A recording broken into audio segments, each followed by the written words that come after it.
Okay. So this is the one we'll be working on. Okay. And then this will be the presentation that the city plan staff brought to us in the course. Previously. In the course of the meeting. Okay. Because it's got some updated bits. And hopefully Good evening. I call this meeting to order, and I will begin by reading the notice. Board of Alders Notice, New Haven. The Legislation Committee of the Board of Alders will meet in person on Tuesday, August 29th, 2023 at 6 p.m. in the Board of Alders Chamber, located at 165 Church Street, second floor, New Haven, Connecticut, to hear and act on the following items. 1 OR-2023-003, ordinance amendment of the New Haven Board of Alders to section 2-796 at sec of the Code of Ordinances of the City of New Haven, updating sections of the Civilian Review Board Ordinance. 2 OR-2023-0022, zoning map amendment of the New Haven Board of Alders to change the zoning designations from general business, BA, wholesale and distribution, BE, light industrial, IL, and heavy industrial, IH, to a new mixed-use district, MU, within the boundary of the Long Wharf Responsible Growth Plan. And 3 OR-2023-0023, zoning ordinance amendment of the New Haven Board of Alders to Article 1, definitions, Article 2, establishment of districts, zoning map, Article 5, 42 use table, 42.6 adult use cannabis, 43.3 special provisions in the MU district, 43.1 and 45 by adding a new mixed use zoning district, MU, applicable citywide and for the purpose of implementing the Long Wharf Responsible Growth Plan. Per order, Honorable Ellen Kubo, Chair, attest Honorable Michael Smart, City Town Clerk. These items are on file and available in the Office of the City Clerk, room 202 at 200 Orange Street, New Haven, Connecticut, 06510. For accessibility related accommodations, please call 203-946-7651 or 203-946-8582. Public comment testimony may also be submitted via email to publictestimony@newhavenspt.gov before 2 p.m. on the day of the meeting. This meeting may be viewed on the Board of Alders YouTube page. I want to thank everyone for coming this evening. So we have quite a packed house. I'm going to begin by just doing a roll call and just ask my colleagues that want to call your name, please say here. So Alder Furlow. Good evening, Madam Chairperson. Alder Mershon. Here. Alder Ferreira Santana. Here. Alder Saban. Here. And Alder Avramikis. Present. Thank you. And I wanted to just recognize my colleague from the 6th Ward is with us this evening, Alder Carmen Rodriguez. So we are going to begin with this evening's agenda. The first item related to the CRB we are going to pass over for this evening. The makers of the item next to be passed over, which brings us to item 2. And at this time, I'm going to ask the makers of the item to please come forward.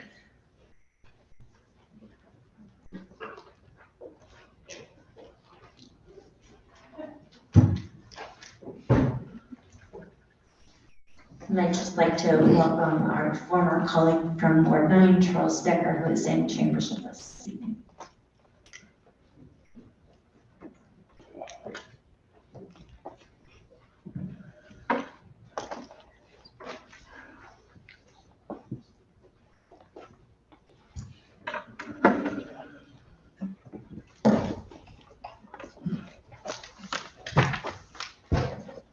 Good evening.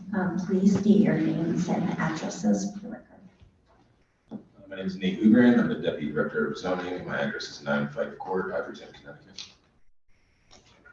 Good evening, Laura Brown, Executive Director of the City Planning Department, 262 West Rock Avenue, New Haven. Brett Keast, CEO, Kent Keast Collaborative, 77 Sugar Creek Center Boulevard, Sugar Land, Texas. Michael Pinto, Assistant Corporation Counsel, 449 Central Avenue. Giovanni Zen, City Engineer, 95 Soundview Terrace. Thank you so much, and please begin your presentation.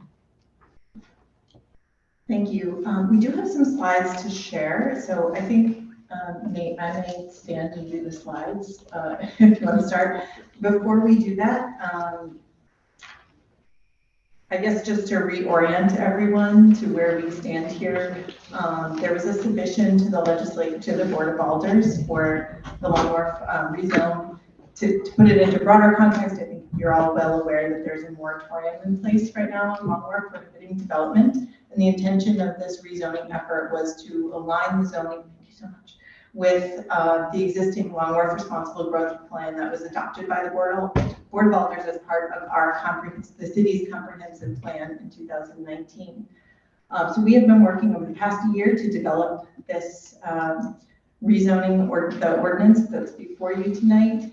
We've also enlisted the assistance of Kenny Keast and Brett Keast, who's here with us, to provide technical assistance on the rezoning effort. It is one of the largest rezoning efforts we've ever done in the city, so we understand this is a robust proposal that you have before you.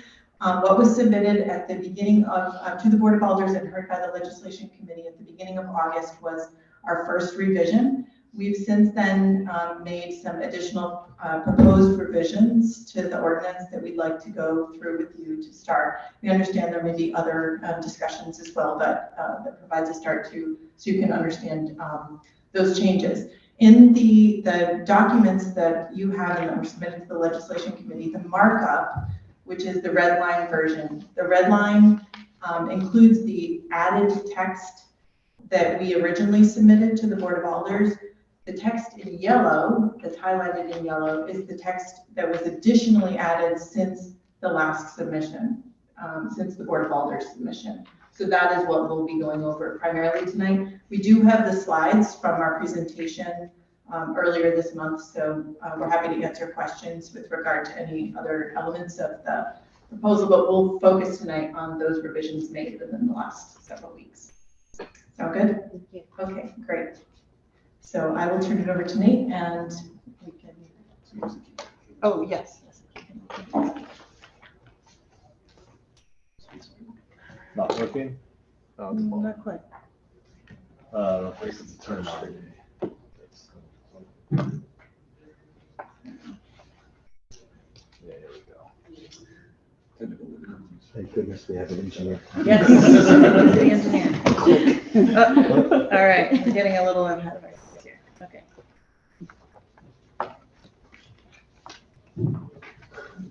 All right. All right, so as you can see on the screen here, the image on the left is what was part of our original proposal. It shows the existing zoning districts, and then what is in red is ultimately the boundary area for the MU Long Wharf new zone that we're proposing. As part of the amendments that are before you tonight, we have what's called the MU Light Industrial Coastal Overlay Zone. The Long Wharf Responsible Growth Plan envisioned an innovation district anchored by existing manufacturing uses on the southern end of Long Wharf. This includes Asset Abloy. The MU zone accommodates this through the addition of a light industrial coastal overlay shown on the map and referenced in the text. The purpose of the overlay district is to enable the ongoing use of existing businesses while providing for complementary infill development.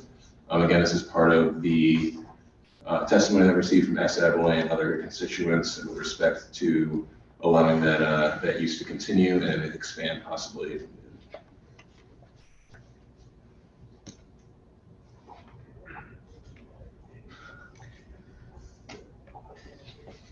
Johnny, could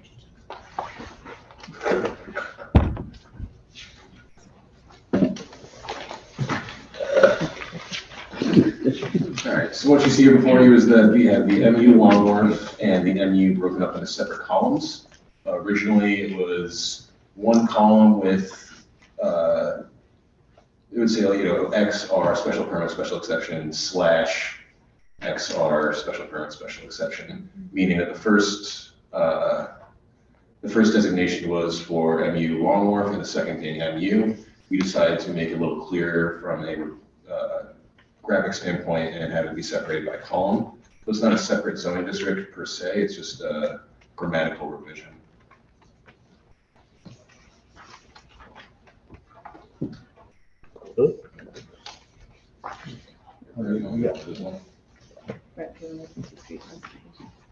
Sure.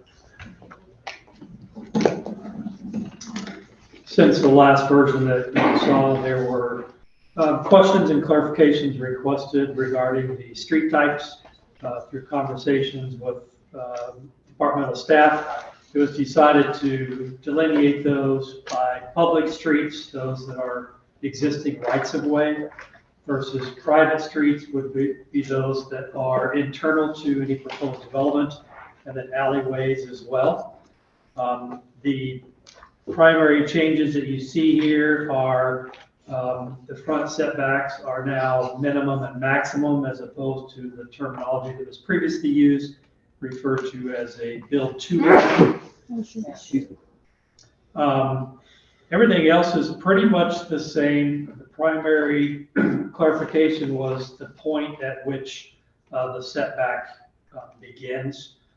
So now there is a line that is illustrated in the draft. That's basically the rear edge of the sidewalk is where there is a difference between either public right-of-way or a private easement or roadway versus the setback that would be on private property. Also, the pedestrian priority zones have generally remained the same, being basically the sidewalk that would be required in front of businesses along a private roadway. The public roadways basically are what exist now. They are primarily for moving traffic, not necessarily walkable. So the private ways would be where you would have wide sidewalks and buildings built to the street. There's not too many other additional changes to this slide. Thank you. I do want to note that we are going through these in order of the text that's on the technical memo that you received with the submission. So there are a couple of items for which I did not make slides, but I want to draw your attention to because you'll see them in the text. One is the addition of recreational marine uses as of right and by special permit in the MU on Long Wharf. And this was based on testimony received both from the public and from DEEP, encouraging the city to include marine uses that are aligned with the goals of the Long Wharf Responsible Growth Plan. And in the previous version, we had not included those uses. So those include marinas, yacht clubs, sale of boats, boat parts and accessories, boat rental and charter. And those are now either by special permit or as of right in the use table. We also included some clarifications with regard to high and mid-rise buildings, bicycle circulation and sustainability. So you will see those items in section 43, that the inclusion of both mid and high-rise buildings. This allows for greater diversity in building types in the MU. Specifically for the density bonus criteria. And then we discovered there was some duplicative language in the sustainability strategies with regard to parking. And so that was removed, and you'll see that crossed out in the sustainability table in section 43 as well.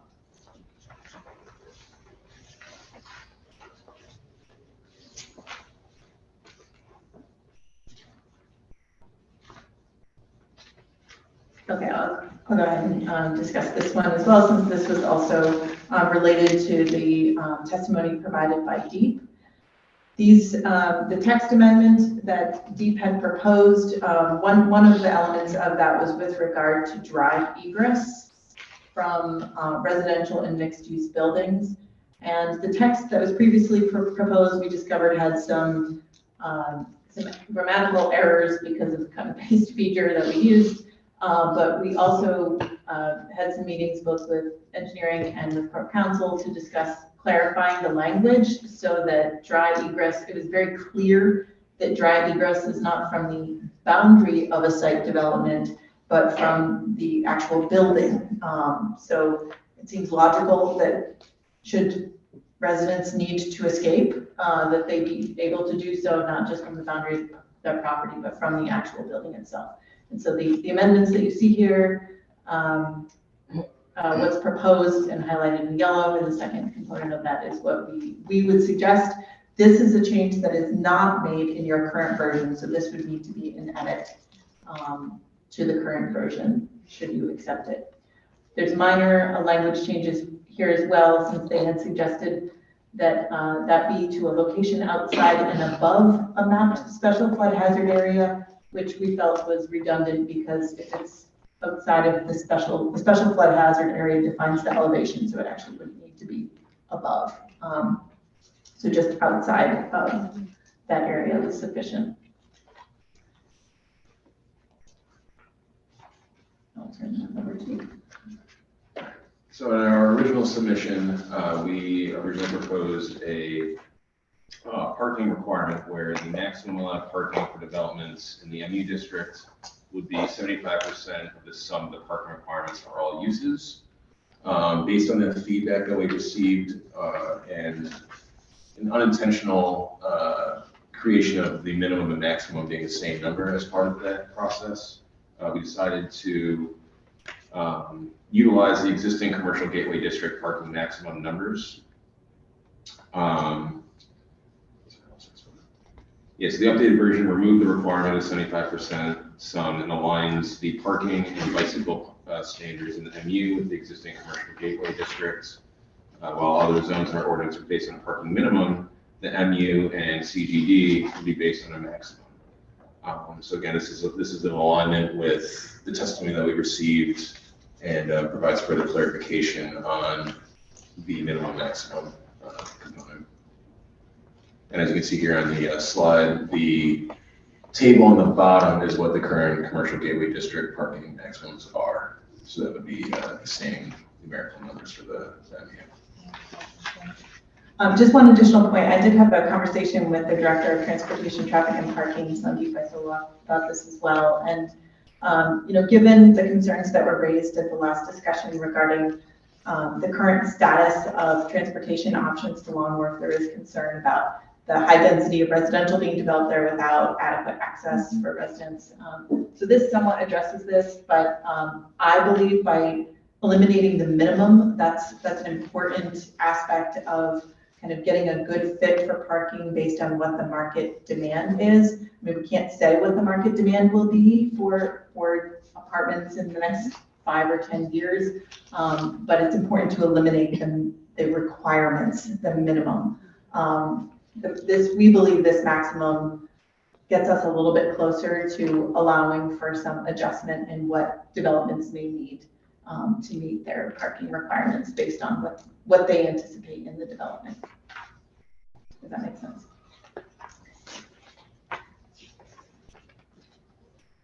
I think those are all of our slides with regard to the updates. Sorry, do you want to discuss the updates? Yeah, so another one of the comments we received from testimony following our previous legislative meeting is the buffer requirements in section 47. So we have altered those, or made revisions to those to where the buffer requirements for residential use directly abuts the MU zone have been amended to exempt the required buffer where multiple parcels fall under common ownership. We feel that alleviates the concerns that were brought up through testimony last time.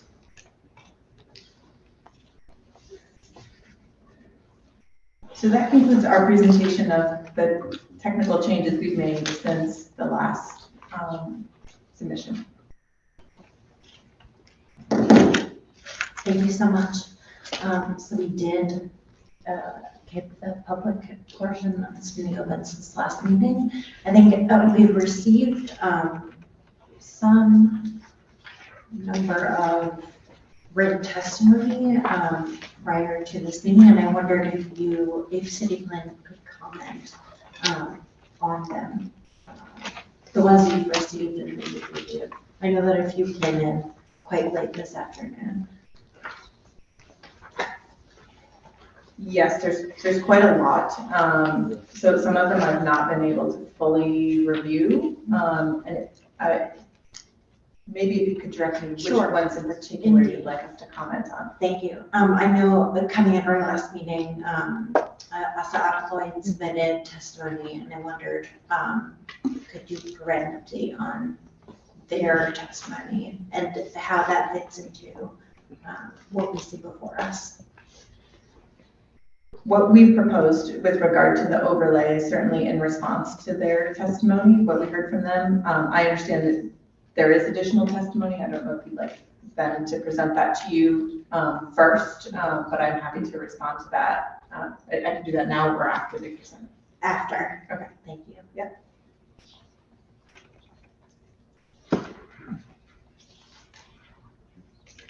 So at this time, I'm going to entertain questions from committee, or any members of the committee with a question. Alder Marchand.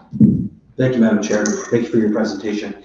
I think I heard you say that the bit about the egress is a further change that is not reflected in our packet. That's correct. So I call my colleagues' attention to the page numbers printed on top of other page numbers. Oh, goodness. It's 43 in our packet, maybe 43. Page 121. Anyway, it's, can you see it? You know, we have page numbers, which is helpful, but the page numbers are printed on top of other page numbers, and so it's this page. Section 43. 120 of our packet. It's section 43.3, special provisions for the Avenue District. I believe it's subsection B4. And so if you could bring us back to the slide that shows us the wording that you would like to have, so that colleagues could note that, because, and do you intend to recommend that change along with other changes? That one, right there. Okay, dry egress shall lead continuously from the property boundary of the site development. That's the current, what you're reading at the top is current. The second paragraph is what we proposed. So the proposed is, so lead continuously from any residential mixed-use building. Okay. Yep. On the parcel. To a location that is continuously connected. Okay, so instead of being the property line, it's the building within the property. Correct. Okay, so you would, just to clarify, you would ask us to make that second change and not this first, the first one. Correct. Yeah, I think it's really just a reflection of if you're in an emergency and trying to escape a building, where the property line is, it's not mean a whole lot for your safety. So really, it's the building. And getting to that area that's outside the flood hazard zone. So I think it's a good clarification. Makes perfect sense to me. We just need to know what changes you're recommending for us to incorporate in any amendment this committee might decide to make. So now we're clear. And are there any other changes that you've presented tonight that are not reflected in the yellow highlighted marked up version of the document that you provided? They're not. Thank you. That's all for now, Madam Chair. Alder Seaman. Thank you, Madam Chair. I had one quick question about on the street classifications page where it says building frontage types. This is on page 5.4, I think of the, down at the bottom it says building frontage types, see figure 43.4, where it says for public streets, storefront, and recessed.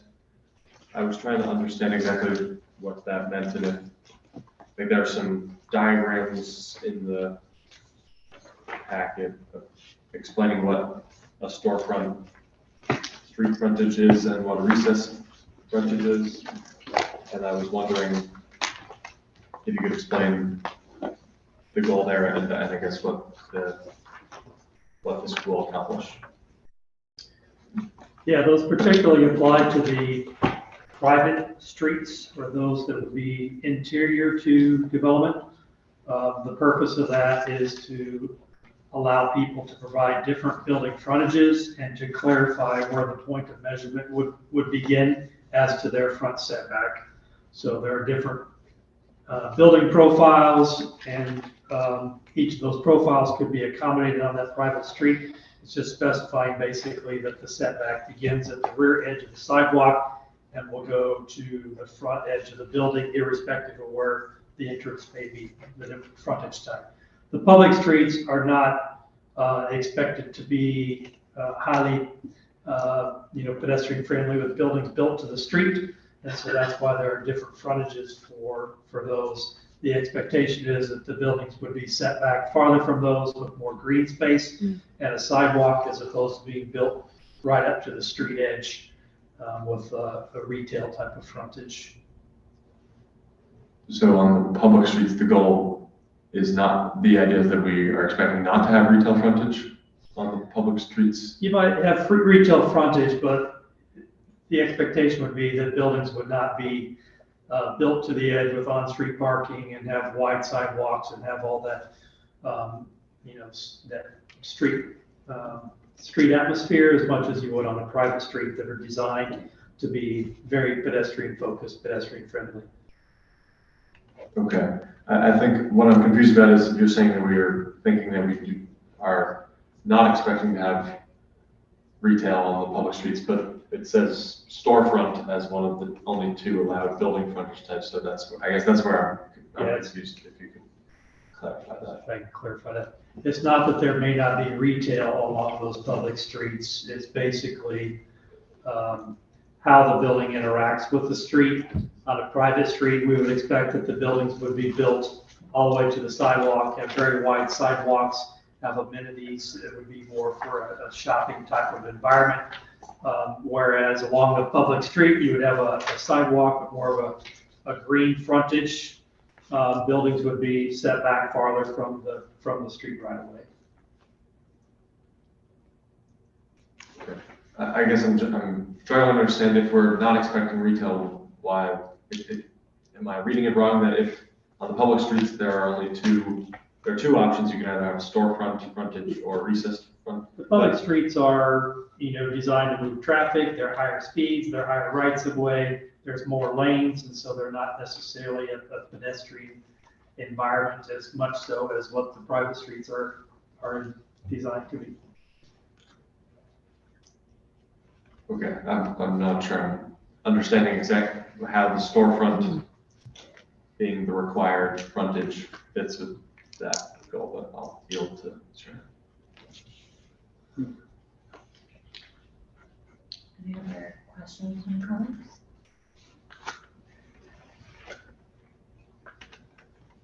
Okay. Oh, thank you. Thank you, Madam Chair. So just to follow up on Alder Savings' comment, so there would be no walking, no sidewalks for pedestrians to walk in that area and go past that business? There would absolutely be sidewalks. The building would be set back further away from the sidewalks. So you have the street, you have sidewalks, and then you might have a green space and then the building. Whereas on a private street, we're bringing that building all the way up to the street. We're having very wide sidewalks with amenities, benches, kiosks, things of that nature. So the building frontages are more related to that type of street activity, if you will. So the public streets will basically be primarily for moving traffic. There will still be sidewalks, but it just won't be as intimate of a street environment. I don't know if I'm articulating that well enough, but. I think we're both, unless my colleague can, I think we're both a little bit still confused. We just want to make sure that there is walkability. Yes, absolutely. Yeah, I mean, so just one little clarification about the public right of way. You'll notice that the public right of way, the pedestrian priority zones are NA and things like that. And that's really to preserve the ability of the Board of Alders and the departments that have, responsibility over the public right of way to make a public right of way that incorporates the things that we want to see, such as a high degree of pedestrianization. I think we also want to see, amenity spaces there as well. We don't need to do that through zoning. There are many other opportunities for the city to control what happens in its own right of way. We don't want to create parallel paths here. We want to keep the, way that we currently regulate with you as the custodians of the right of way, to continue that way. I think that being said, we're very open to all sorts of ideas around how to make the roads in the MU zone, the public roadways in the MU zone, friendly to the type of activities that we want to see.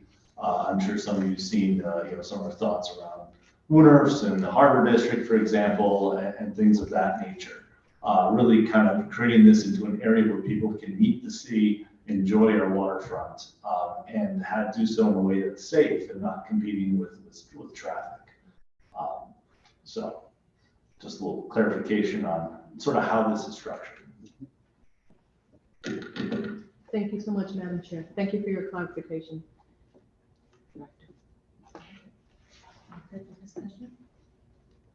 I was thinking about something, but I'm not sure. To me, I'm sorry. Thank you, Madam Chair. I was thinking something and I wasn't sure I wanted to ask the question, but now I am. To me, are you talking about Long Wharf Gate, the roadway, correct? Or are you talking about ancillary walkways as well? We're talking about the entire district. Okay, well, Yeah. if I were a consumer and I wanted to visit Long Wharf and I wanted to park and be able to visit the establishments, I would want storefronts closer to the street so they're visible and you can walk in and walk out. There's no need to park a car because you've already parked and you're walking. So I guess that's what I don't understand. That's a little bit of confusion for me.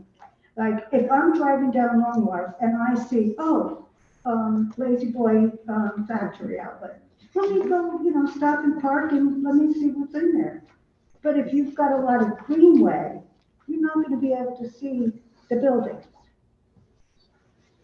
So That's my sentiment. bring you back on the sense of scale for the public right of way. If you look, the buildings are a minimum of 10 feet away from the public right of way and a maximum of 20 feet. So these buildings are still very close to the road. Okay. To the public roadway. 20 feet is not far at all, especially in a place that's as wide open as Long Wharf. Think about Sergeant Drive today. Yes. You could walk along there, but it's probably not a place you're gonna see yourself strolling and shopping along that frontage, correct? Mm-hmm. That's a public right of way. That's higher speeds, it's higher traffic volumes. It's not conducive to a traditional Main Street type of environment where you're gonna have a lot of walking and sitting and visiting, so forth. Whereas a street that's on the interior of the development that would be designed specifically for that purpose, right? So you can have narrower street width, very wide sidewalks, benches, trees. So it's going to be very conducive to walkability. And that's what we're trying to accomplish. Okay. So that's the difference between the public rights of way, basically the street networks there versus the interior streets that will be designed as part of these developments. Okay, thank you for that. That explains it a little better. Thank you, Madam Chair. Alder Sagan. Thank you, Madam Chair. So I guess I'm gaining a new understanding of sort of the vision of what the neighborhood is going to look like through what you're describing. It's sort of different than what I had thought based on our little meeting that we had earlier this month and conversations we've had. I'm wondering if you feel that the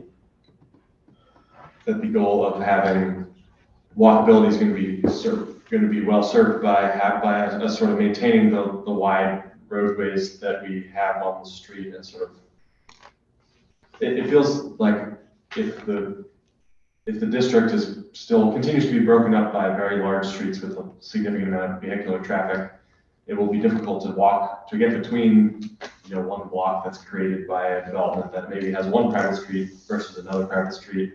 And I'm wondering how we're thinking about it. So your question is essentially one about how are we thinking about the public right of way in this area? And I can assure you that what you've seen so far from us is going to continue, which is shutting down Long Wharf Drive for Long Wharf Park. The Wooners in the Harbor District. creating better bike and pedestrian conditions through there, slowing cars down, everything from the speed tables you see on Sargent. What this district used to be was a frontage to I-95. This is New Haven's waterfront, right? We want to completely change the feel of it. And it's a question of degrees, I think, that Brett and I are talking about. The interior to a development thing is, sort of like an alleyway or a relatively small street. A public street is a bit bigger than that, but only by a little degree here. It's not meant to be, we're not building more Sargent Drives, right? And quite frankly, we'd love to find a way to make Sargent Drive feel a lot more like what you're talking about. It's a tall order on Sargent, but there are plenty of other streets in this district that I think we can do that. The Hamiltons, the Longworths, the breweries of the world here. Right? And then there'll probably be an opportunity for a very small number of new additional public streets here, which for definition purposes is a public right of way that is adopted by the Board of Alders. And there may be an opportunity for individual developments to want to put in some passageway for people or vehicles through their property that remains their property, and that's where the private street stuff comes in. But yeah, this isn't a shift in any sort of walkability or thinking on the part of the city about its public right of way.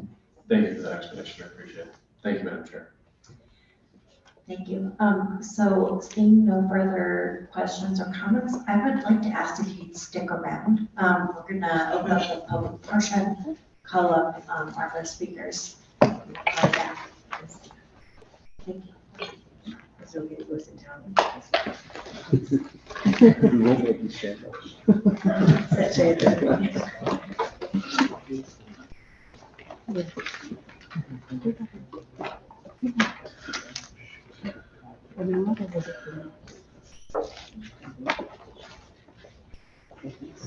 So first person I'm gonna call up is John Nuff.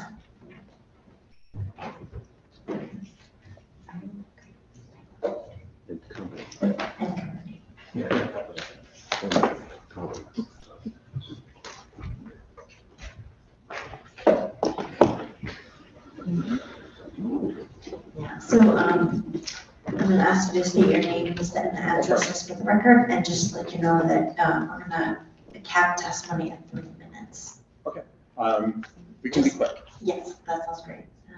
Thank you. My name is John Nuff. I'm an attorney with an office at 147 Broad Street in Milford.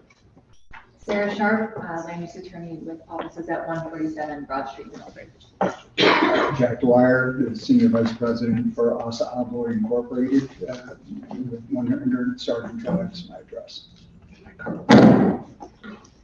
Evening, Chris Dorotino, 100 Sargent Drive, I'm the union president. MacArthur Mitchell, 100 Sargent Drive, I'm also the chief steward at Sargent. Please proceed. Thank you, Madam Chair. I think I can do this in 3 minutes. I can speak quickly.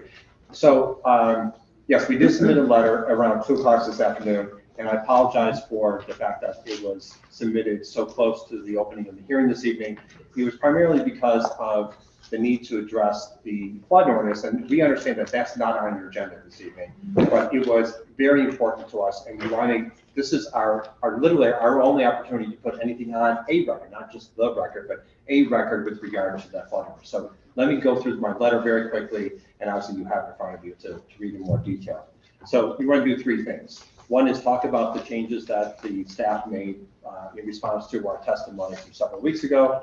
And it addresses everything we've asked for. And we're deeply appreciative of that. And we're deeply appreciative of the time that Economic Development Administrator Mr. Kelly and Director Brown have given to us, both in phone calls and in meetings. So we're very appreciative of their help.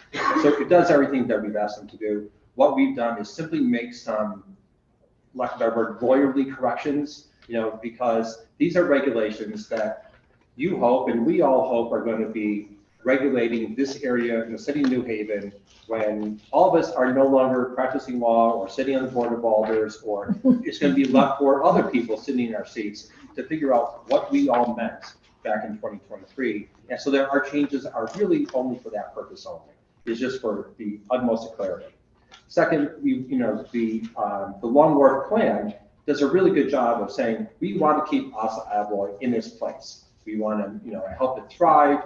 And so that's the other reason why it's so important to make the changes that staff has recommended that we change. But you also want to just state for the record, there are other things in that plan that are inconsistent with what we want to do in terms of the greenway and potential, expansion of other tenants or uses on our property. So again, this is just putting it out there for the record of what our view is on the overall master plan for Longmore.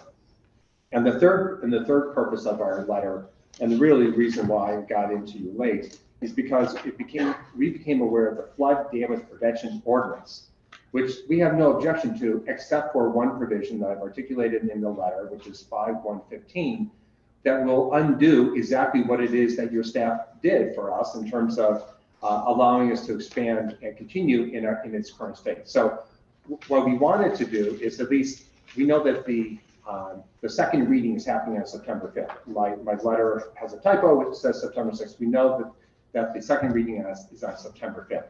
And so we're hoping that there is an alder, and we're deeply appreciative of Alder Carmen Rodriguez is here this evening, to at least put forth an amendment to that flood damage prevention ordinance, so that the work that was done by staff here is not undone by that ordinance.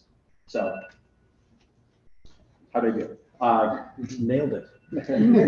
I would be happy to answer any questions. I know that Mr. Fiorentino would like to speak briefly, if that's permitted. The president of the union.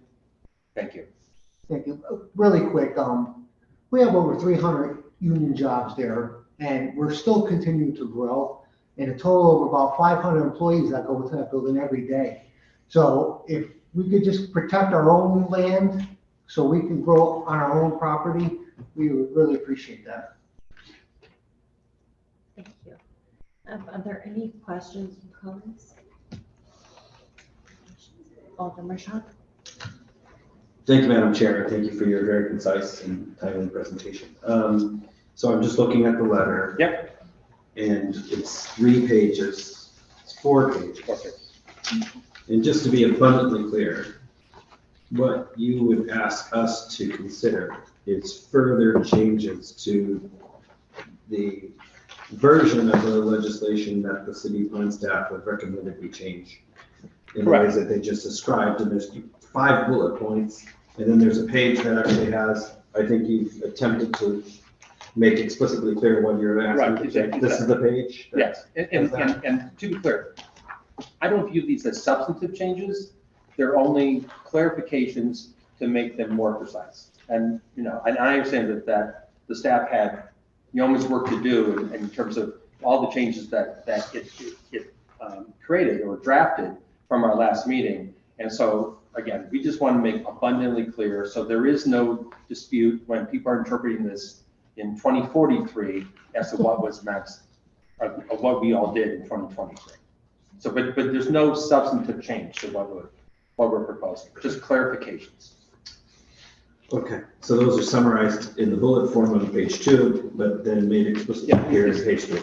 Yeah, I mean, what I do on page 2 is simply to summarize what the staff did in terms of the changes that the staff made, and then on page 3 are proposed changes to those changes. To those changes. Okay, yes. So it's page 3 that really illustrates yes, what exactly you have in mind. Correct. Thank you very much. Okay. Thank you, Madam Chair. Any other questions?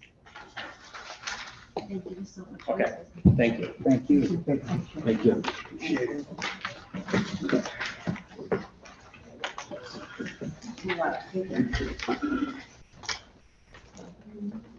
Yeah. I'm going to call Jeff Spiritos.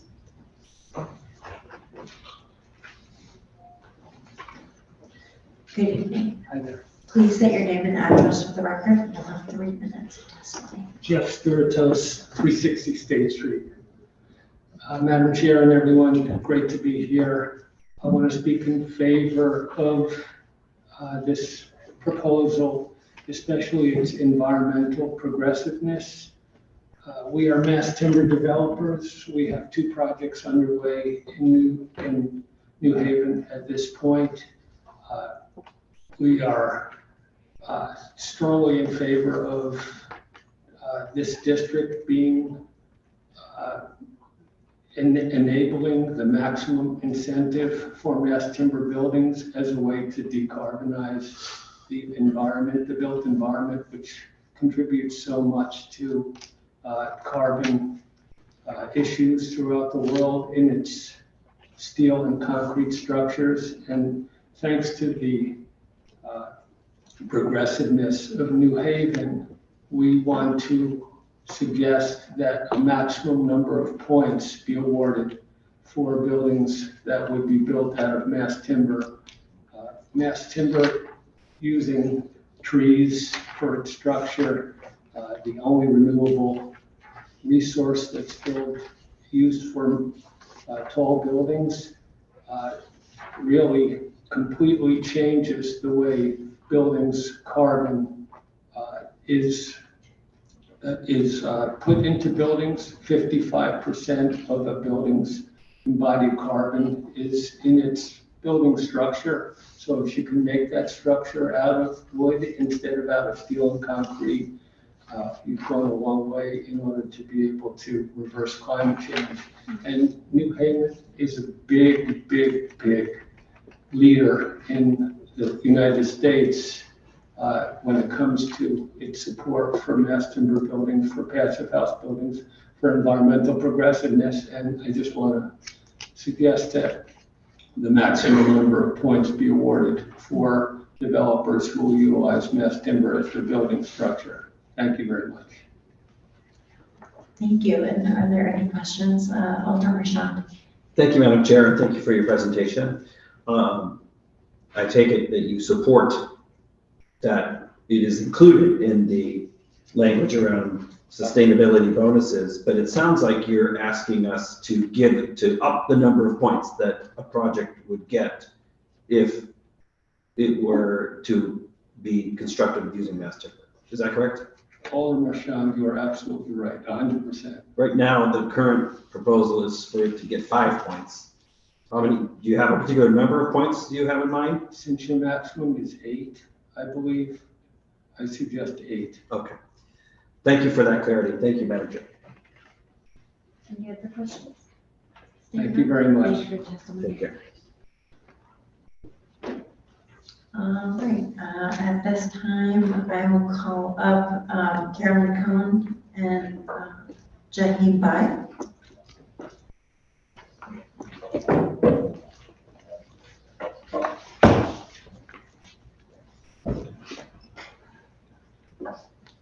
Good evening, Chair Kupo. My name is Carolyn Cohen. I live at 131 West Park Avenue in New Haven.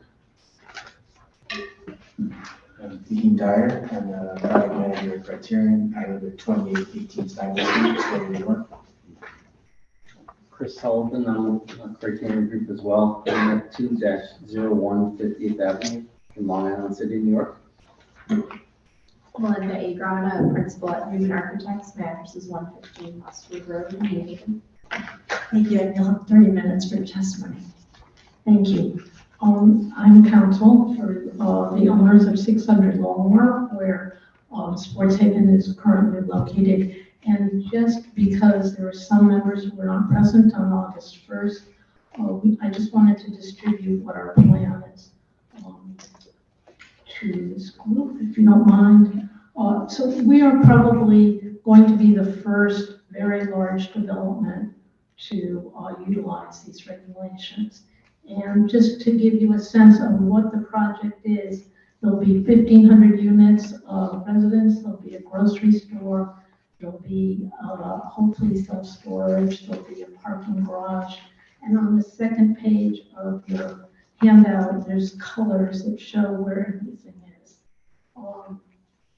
We are very pleased that the City Plan Department has taken most of our comments. So I'm going to just talk about our one remaining but critical outstanding issue. And self-storage is not the sexiest of issues, but it is critical for this project. Because this project, the northern part of the site is directly against I-95, the on and off ramps, there's almost very, very few uses market for office. And we want to put in a fairly limited self-storage, and we have all kinds of caveats for our suggested change to the ordinance by special permit, which will function for us in two ways. One, it will create a barrier between the highway for noise and vibrations. And second of all, it's critical for the financial viability of this project. We're putting in a grocery store. Our market study has just come back preliminarily. They've said that the grocery store is going to be a financial drain. We're committed to having a grocery store, which is a part of the plan.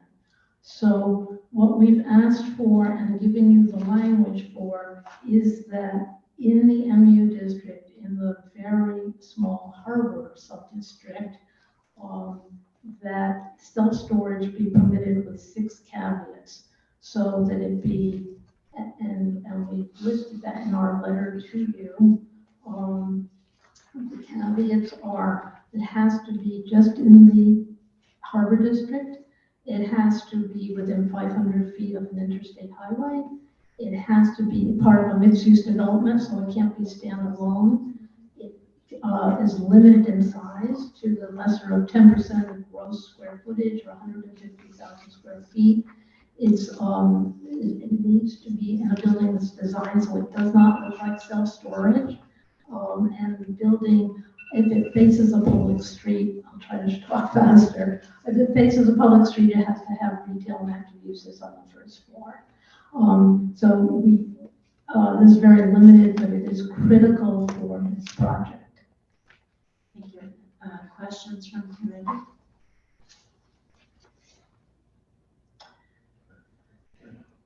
Yes, ma'am. Please, Alder Furlong. Sorry for my confusion and proper protocol, excuse me. Thank you for your presentation. Just a little confused, well, not confused, but the self-storage, how many units would that be? How many physical units in storage? Or perhaps it'd be better to know how many square feet. So it would be less than, it'd be no more than 150,000 square feet. So if you look at the one on State Street next to the district, that's about 200,000 square feet. If you look at the former Seacoles on Water Street, that's about 100,000 square feet. So it would be in between those two. But it wouldn't look like self-storage. Yeah, I think that's. Yeah, no, I'd like to know how many units it would be. Oh, yeah, okay, maybe not. Well, I can't answer the number. I don't think we've arrived at a unit count yet. Approximately.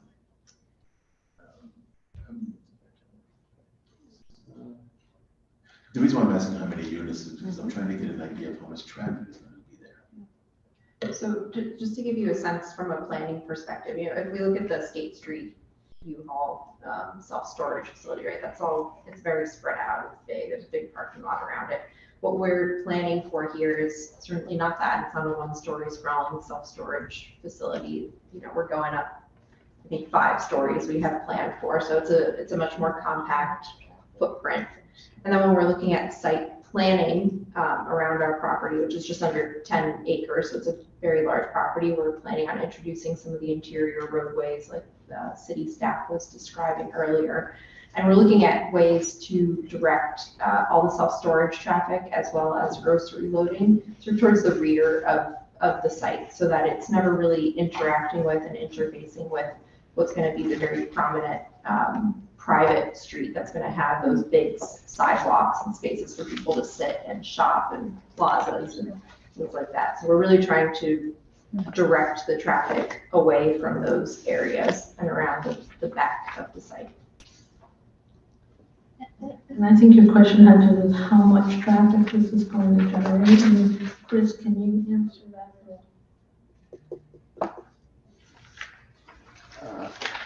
I had a self-storage unit for a few years, and I think I went there twice in about 5 years. One time was to put the stuff in, one time was to take it out. And so I'm just wondering if you consider the dead space that would create in an area where the vision is to have something a little bit more robust than a self-storage. What? Or I know the grocery store might have some traffic through there. We would have retail at the base of the self-storage, which would create some activity. One of the issues is we just need to have some obstruction from the highway. And we've contemplated building a little wall that just essentially wouldn't create any revenue. And by putting the self-storage in, it at least creates revenue, which will help offset what we believe is going to be a loss later, which is the supermarket, which we think is essential to build here to create a sense of neighborhood. So if you look at this drawing, the second page, so you'll see the orange is the self-storage unit, and it's really behind the pedestrian street, it's behind the grocery store. The parking is behind the real activity of this project. That's for this, but I think, so if it was a permitted use, it could really go anywhere, couldn't it? It could go anywhere though. I mean, this is your. No, because our limitation is it has to be within 500 feet of a interstate, so it could not go anywhere other than. Oh, I see. Interesting. Okay, just trying to get my head around what. No, I mean, it's not an easy thing to get your head around. Thank you for your presentation. Thank you, Madam Chair. Alderman Shaw. Thank you, Madam Chair, and again, thank you for your presentation. I can understand why you wouldn't want residential units right next to a busy highway. But this ordinance amendment creates expectations around, requirements around structured parking. And so why not just situate the structured parking that is required on the side of the project that's adjacent to the highway? And that would serve as a buffer from vibration and noise and exhaust and stuff. So how about that? Melinda, can you take that? Well, I'll let the developer speak to the financial piece of why the self-storage is necessary, but from a planning perspective, you'll see in the plan, we do have the parking garage rather large and situated just on the other side of the self-storage. And one of the reasons it's not pushed back to the farthest edge of the site, honestly, is efficiency of the parking garage. We want to build a parking garage that makes the most use of the land that it sits on. If we start shaping it to the site and shaping it to get next to the highway, and then it's an L, it loses a lot of its efficiency, and the parking garage is already a loss leader, I know, something that you can speak to as well. But it's something that we know the market is going to demand. So we're really kind of balancing a lot of those different pieces together. So you're basically saying, if I take what you're reading correctly, the parking garage that would serve as a buffer between the residential portion of your site and the highway would be too long and skinny? Well, it is a buffer for half the site. If you look at the plan, the parking garage is actually stretching across the entire back side of the site. So to the left of what the orange block is, which is the self-storage, you see that the parking garage continues to act as another buffer to that on-ramp. And the self-storage then has been placed in the piece of the lot that remains. Self-storage also has a important financial role in this project, and Fahim or Chris? Right, because self-storage is, I think, more financially appealing than just parking, and it's more financeable, and the leasing, it gives us more economic latitude to pursue the rest of the uses to the fullest extent that we want to, more than just parking does. So you can charge more for a certain square footage of storage than you can for a certain square footage of parking? Yes, and because of that, we can also get financing for the whole project more readily. Mm-hmm. Because as I said, the grocery store is a real loss leader. So we have to have these counterbalancing, and of course, parking garages are extremely expensive to build. So it's important for the economics of this project. Thank you, I understand. Thank you, Madam Chair. Madam Chair? Thank you so much. How aesthetically pleasing, let's say this was to happen, would this self-storage unit, first of all, be? And what street are you looking to put this on? Are you thinking by Water Street?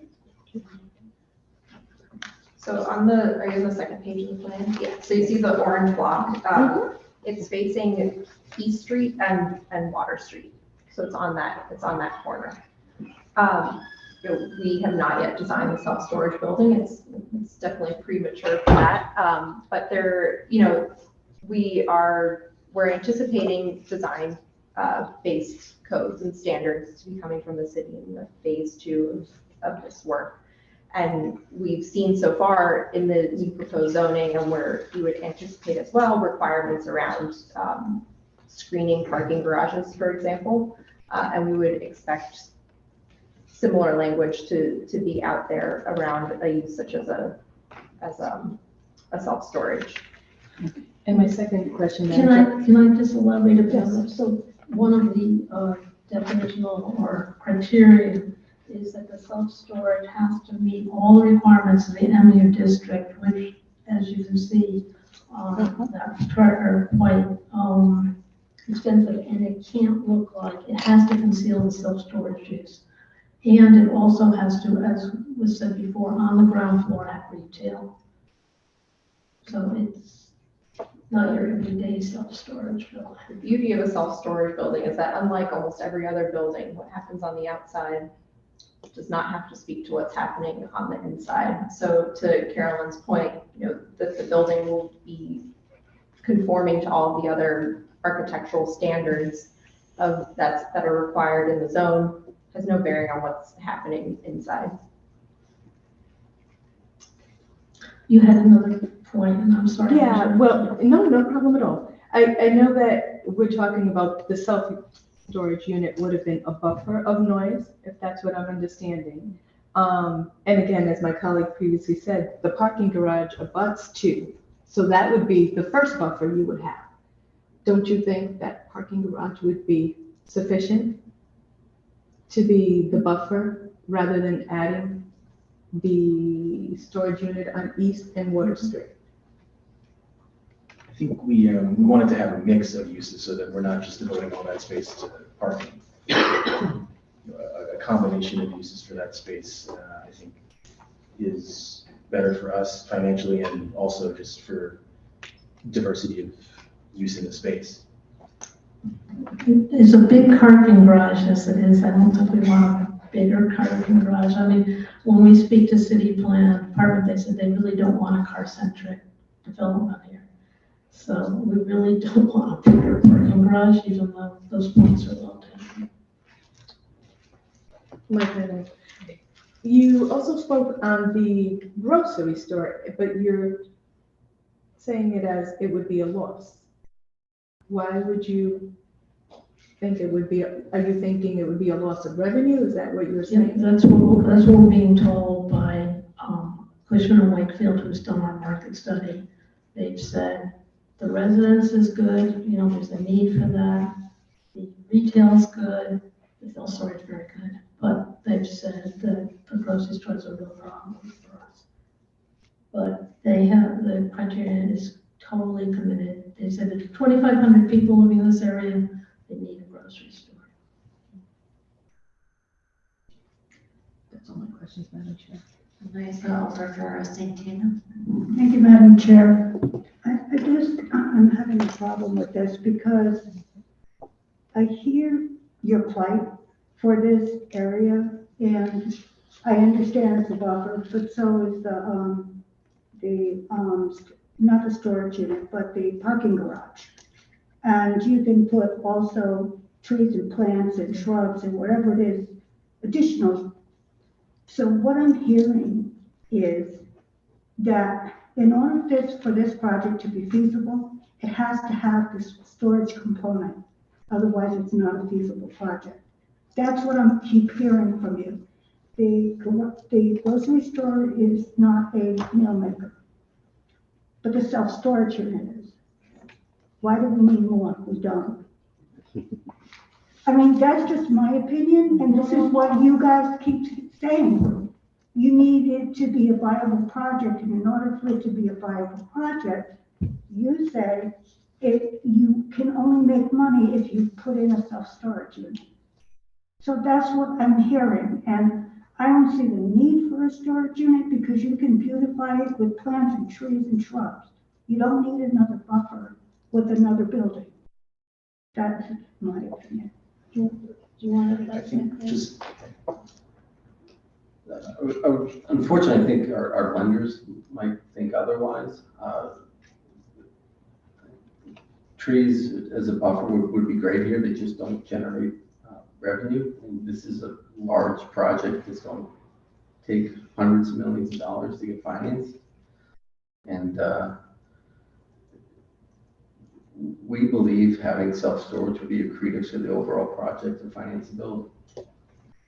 I think the self-storage gives us the ability to pursue this project in its most ambitious form as well. Without the self-storage, we could still do a residential complex or a mixed-use complex, but it would be a lot less mixed and probably be a bit smaller, a bit less dense. It's also, there are a number of green spaces. I mean, I know. that's No, not I what you're know. asking. There will be plenty of. No, I know there would be, I but know. it's just this area, it seems to me like you're adding another layer just to accumulate wealth, but not making it feasible for this project. And if it doesn't work with the self-storage, then it's not a feasible project for you.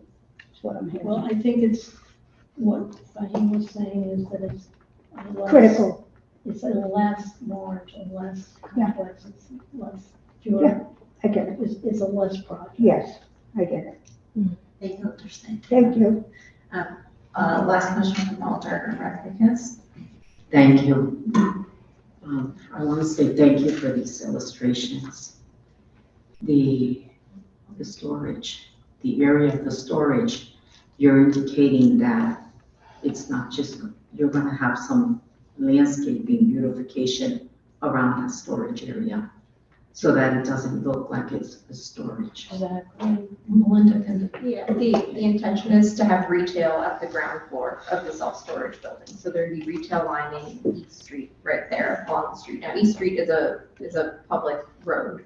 So it would be designed to the standards that we were discussing earlier, where the buildings are a little more set back. There's still a sidewalk, there's a green buffer just to begin with. There'd be retail there as well, as I just mentioned.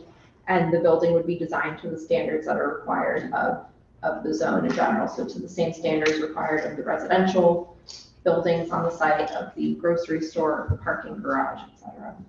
And I want to say thank you. I like hearing that you're taking into account the resident base that's going to be there, or everyone that's going to be there in terms of the grocery store. And, but I frown upon the fact that you continue to surface in several ways that you feel that you've been told it's going to be a real loss later. Have you thought of the grocery store as a one-stop where you're including produce, a bank, pharmacy, a possible restaurant and clothing? I just want to share that. Yes, definitely. Is there going to be a bank in that grocery store?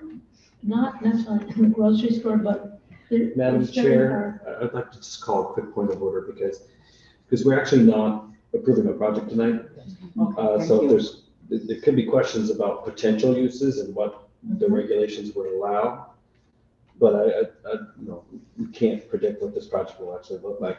Thank you, Madam Chair. But with your, well, can I do one clarifying, but there will be this pedestrian street between the garage and the residence, which will be lined with restaurants and retail and shops and, personal services and that type of thing. Thank you, Madam Chair. Thank you. And with no further questions from committee, thank you for your presentation. Does staff have a list of any additional members of the public who wish to testify? Thank you very much for listening. Thank you. Thank you. Thank you. Thank you, Tim. It's been a long time.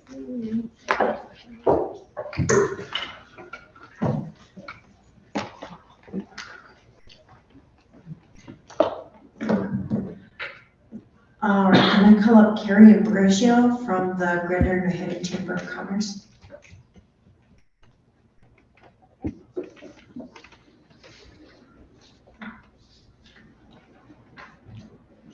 Good evening. Good evening. Please state your name and address for the record, and you'll have 3 minutes for testimony. Thank you. My name is Katie Ambrosio.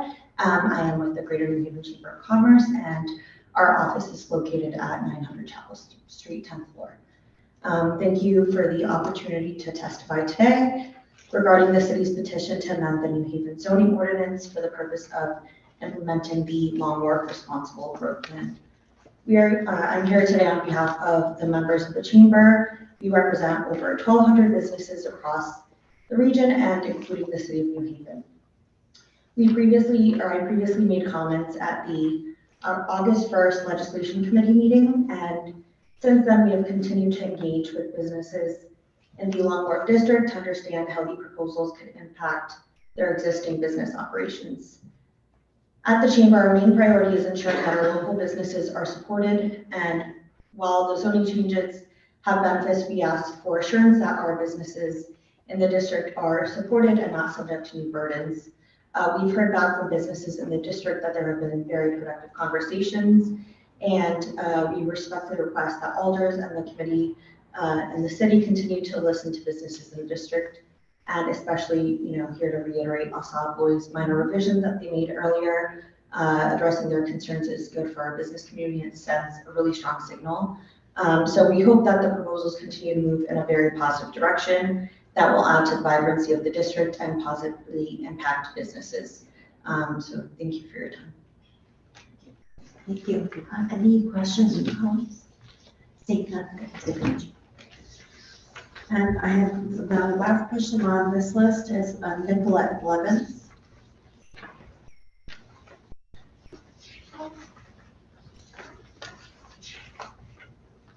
Is Nicolette Blevins in chambers with us this evening? Yes, I'm not going to testify. Oh, okay. Thank you. So at this time, I'd like to call back city staff. I'm so sorry. My gosh. I know this. So I'm gonna ask 3 times. Is there any member of the public wishing to testify on this item? For a second time, is there anyone from the public wishing to testify on this item? Please look forward.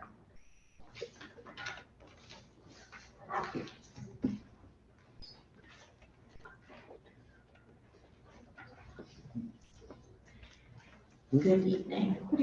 Please state your name and address for the record, and then you'll have 3 minutes for testimony. My name is Martha Smith. I'm a resident of New Haven. I live at 3 Hind Place. I just wanted to register my concerns for this whole project, and they're based on the fact that it's in a coastal zone. My background is in water resources planning and also coastal zone. I worked at Yale as the program director of the Yale Coastal and Watersheds Center for 10 years. I know that the Corps of Engineers has done a lot of planning to mitigate the flooding concerns, but I'm not sure that it takes into consideration projections way in advance. We're looking at sea level rise, climate change. We're already seeing things that we couldn't even imagine. And I think we're going to see them in this area too. Flood zone maps are based on past flooding occurrences. They're not based on future. I think this is going to be a drain on the city's resources as we go ahead. And as we talked about, looking ahead to times when we're not around and we're wondering why do they build all these things in an area that's going to be very costly. The state review of the plan noted that this would be a very expensive area to maintain in terms of the flood defenses. I'm worried that the city is essentially taking out a loan that's going to be expensive to pay back in maintaining all of the flood defenses in the area. So That's my comment. Thank you so much. Are there any questions from colleagues? Seeing none, thank you for your presentation this evening. Thank you. And so at this time, I'm going to ask if there are any members of the public wishing to testify, please come forward.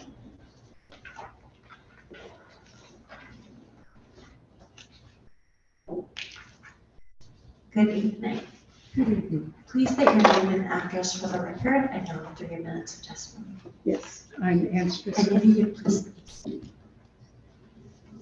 Ann Stris Barlow, 59 Elm Street, New Haven, with the New Haven Urban Design League. I spoke briefly at the last meeting, and I did send in some testimony that you've seen. And my testimony really focused on the issues of coastal planning and my concerns about whether we really understand enough right now about the impacts of climate change, and also whether we really understand enough about the 3 systems that are under consideration for controlling flooding and sea level rise in the area of the big bioswale, the pumps, and the potential seawall that the Army Corps might do. I've talked to city staff to ask if there's been any evaluation of how these would work and to what degree, and there hasn't been. So I still feel that this is moving prematurely, that we don't know if these things are going to work. And even if they do work, for how long and to what extent.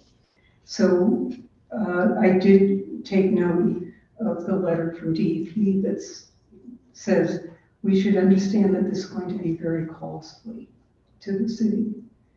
So I just don't feel we really have enough information now. We don't have the assurance that the land that would be needed for the bioswale is actually land that we can get, and also at what cost. We don't know, even though there's been an EIS by the Army Corps for the seawall, how it will actually be built, and in the end, what they will decide through cost-benefit analysis can be done. And we haven't seen any information about how the pumps would work. So I hope you'll take some time to look at the testimony I submitted. One of the other concerns I have related to these environmental issues is how this could affect the train station. I feel that our train station is just so important to our economy, and we have seen that climate change is really coming at us a lot faster than we expected. I would start, in a way, step back and say, what do we need to do to protect Union Station for as long as possible? You protect Union Station, also going to protect the development potential of Church Street South. I actually would suspect that you might have to develop some, or allow some sacrifice zones in order to maintain a long line for as long as possible for Union Station. So that's my comments on climate. I do have concerns about some things I heard tonight about both the self-storage and other aspects of the zoning. If there's a chance before the end of this meeting for me to offer some comments on that, I'd like to. Why don't we first see, thank you for your testimony. Yeah. If there are questions from committee. No questions. Adam Marchand. Thank you, Madam Chair, and thank you, Ms. Barwell, for your comments. So one of the things that's happening here is that there's a moratorium that's going to Yeah, I expire. understand that, yeah. And so we're going to do something. I mean, we could do nothing, in which case the current zoning would remain in place and applications would be appropriate for whatever people wanted to do within that regulatory framework. But it sounds to me, and based on reading your letter as well, that your proposal would be, we should rezone this area such that it only allows minimal development or no development, or it moves in the direction of green space or something that would be higher absorptive potential or something. I'm just trying to wonder, Okay. because, I do understand the point about taking more time to think longer about these things, but we either do something now or we go back to the current regulatory scheme for that area. So I'm wondering if you have an idea of what we should do now. In between. Yeah. Yeah. I think that there are some good aspects to the zone. I think it actually, even if this wasn't a coastal area, and that you had this as an issue, there's still things just in terms of how it tries to make form-based code works and things like that, that I think actually need more work outside of all the sense of emergency about climate change and the issue about the moratorium. I think it does make sense to try to do something to limit uses that are deleterious to the city. And I understand that that was one of the prime reasons for having the moratorium. So, and that was a very good thing. It was an excellent thing for the city to make an attempt at that. But whether this in a way could just create different kinds of trouble and damage if we don't have some control. So I don't have an exact proposal about green space or something like this. I just don't. I would need to see what would be the combined effects of the seawall, the potential pumps, and the bioswale. Different ideas and even claims have been made for what any of those things could or couldn't do. I need to understand that. So in a way, it seems like until we know that, to do something with the zoning that would preclude some of the deleterious uses that we're concerned about, not encourage things that could be, where the zone could be a danger to them at this point before these potential protections are in place, would be maybe an intermediate step. So. Thank you. Yeah. Thank you, Madam Chair. Okay, and the only thing, if there's times, I'd like to make a comment on the private versus public streets and the self-storage question. I think given the time, and because everyone's had 3 minutes. And we have 2 members of the public here tonight, me and one other, but I would appreciate it if I could. We'd be leaving the public hearing open to allow more testimony to be turned in. Given the timeline, I think we need to make a decision this evening. I'll grant 1 minute, 2 minutes. You're granting me that now? Yes. Okay, thank you. I appreciate it. So in terms of the public and private streets, what I heard about some of the streets really being designed around moving traffic through and having higher speeds is exactly what we're trying to undo all over the city. And it's been a real problem in Longworth with racing and all kinds of things. And so that's a problem. We aren't looking for any high-speed avenues or arterials in the city. We've been working so hard and so consistently to take it away. So the language is surprising. It also doesn't really look at how streets work as networks.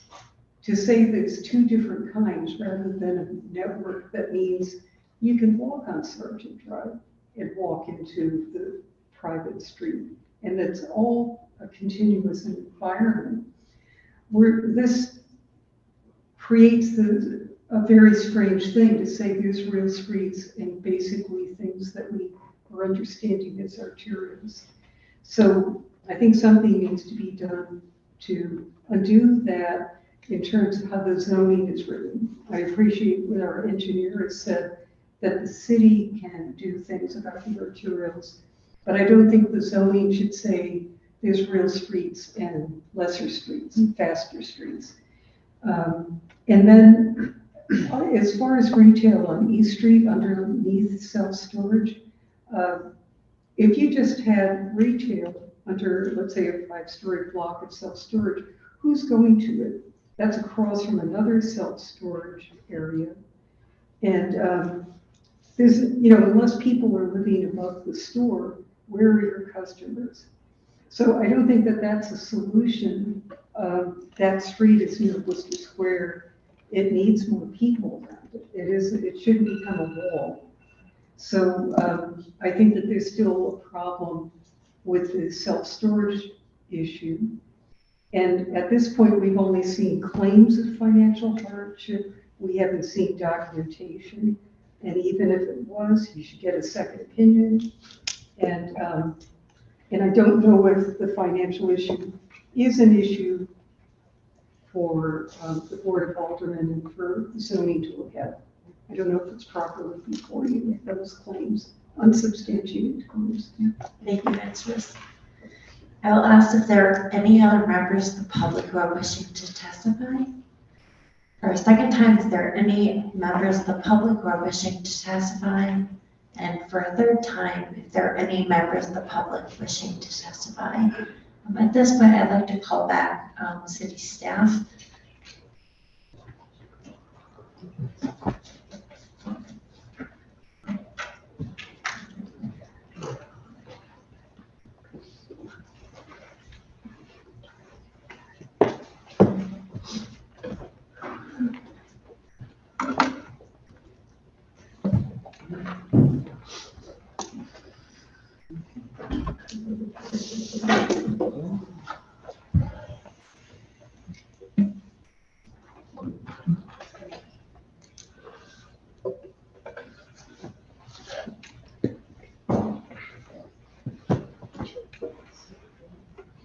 Welcome back. If you would please, so we received quite a bit of testimony this afternoon, if you would please respond to it.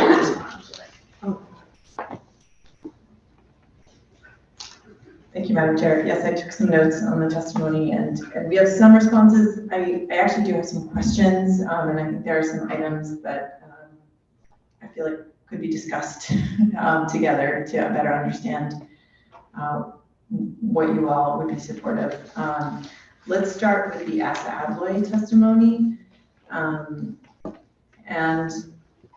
broadly, we are definitely in support of their overall changes. I did have some questions about what they proposed and the potential implications. And because we received much of this testimony this afternoon, as you know, it was a busy day. We weren't able to fully process all of it, but I do have some questions about the potential implications, and maybe I'll request that my colleagues assist with some of the implications of this. So I believe their proposed changes are on the final page of their testimony. I'm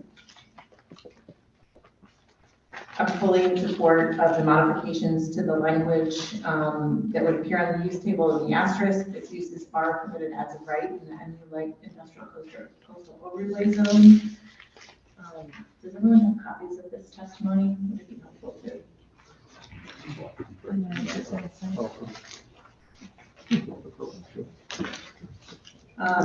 It looks like the second proposed change is double underlined as number 6 in the modified table 43.1. In the light industrial coastal overlay, the maximum density permitted shall be 100 units per acre, subject to the density bonuses permitted under section 43.3. And that is the base density that's already required. So I'm not sure.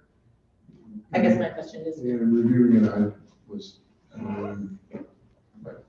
possibly should try to speak with John while Carolyn was, like, I'm not very sure, I don't see what it adds, but I don't see the negative implication of it. And possibly, perhaps we can have a, if there's any questions to what gets included in the final text. Right now, I don't have any objection to. The next, Sorry, just to clarify, Attorney, you're speaking in reference to number 6, the double underlined. Correct. Attorney Left in his proposed language here is the double underlying language in each of these, starting with modified table 43.1, and add the double underlying information, which is number 6 in the the footnotes are key here. I don't have any objection to that addition. Thank you for clarifying. Number 3, modification to section 43M, they're suggesting some modified text. Overall supportive of the provisions of compliance with the IL district, which is the district that they're currently zoned for. However, they seem to be suggesting that they not be subject to the other elements of section 43, which would include the special provisions in the MU district, and those are the special provisions that we've created to, should there be residential built, that those flood safety measures be included, so they would not be subject to those. So that is why we had specifically called out the bulk and density regulations, so that the other provisions of section 43 would apply.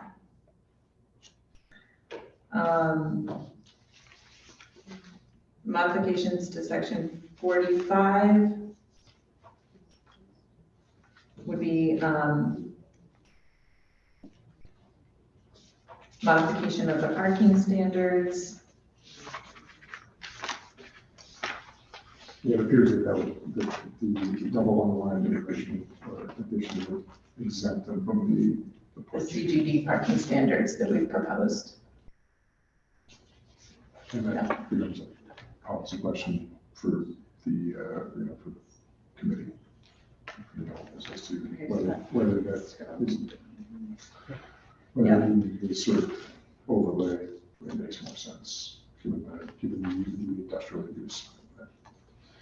Yeah, I think that's reasonable. I didn't understand. Oh, I'm saying it effectively exempts them from the parking maximum, and that becomes, I think we're saying we don't have a strong feeling on it one way or the other, but it becomes a question for the, unfortunately, you guys to wrestle with, for the community to wrestle with.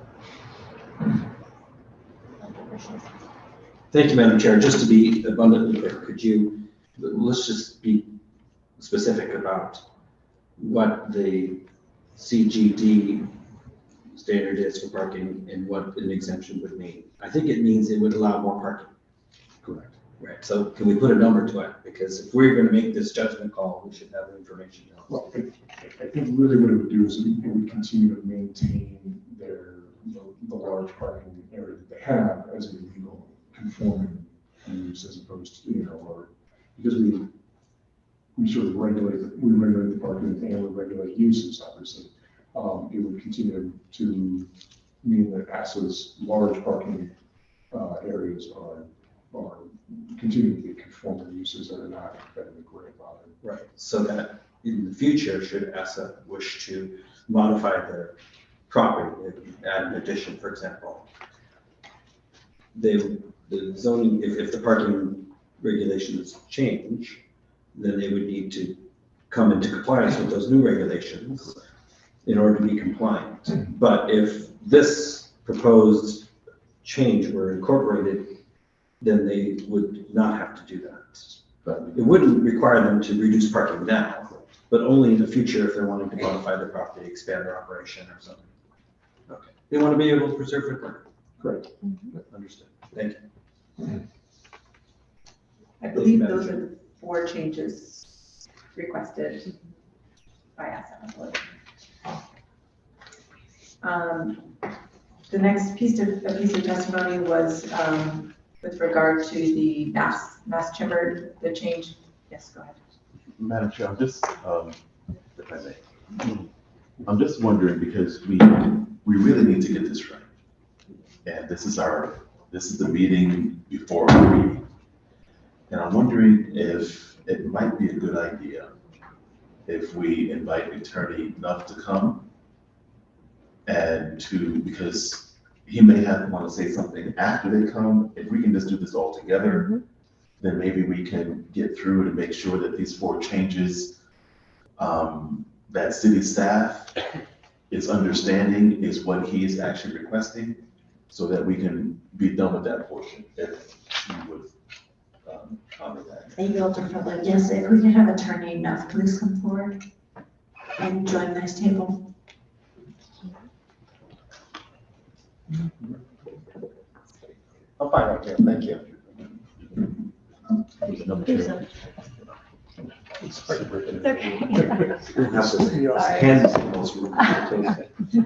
So, thank you for the opportunity. I think it's really pretty simple. So I think the first, item number 1 is just the most simple of clarifications. I don't think that's an issue.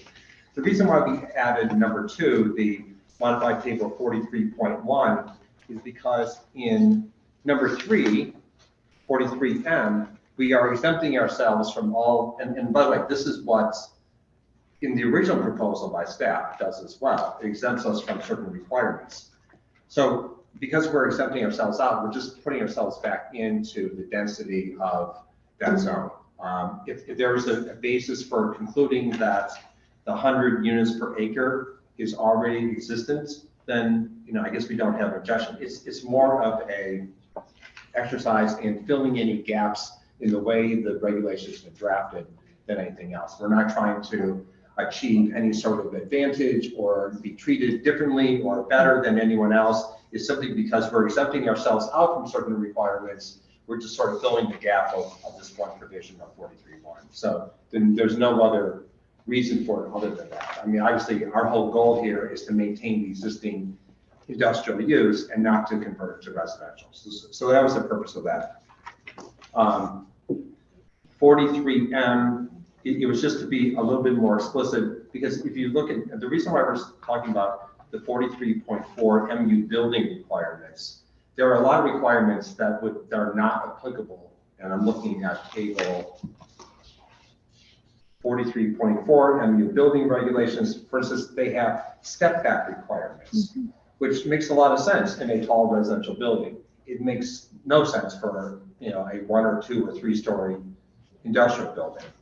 So that was the purpose of doing that. There are transparency requirements in 43.4. Well, we don't need or want transparency. This is not a type of use that would promote that sort of design. So that was the purpose of just trying to be more explicit of exempting out what we have to do, not just the bulk requirements that the original proposal made, but also the building requirements as well.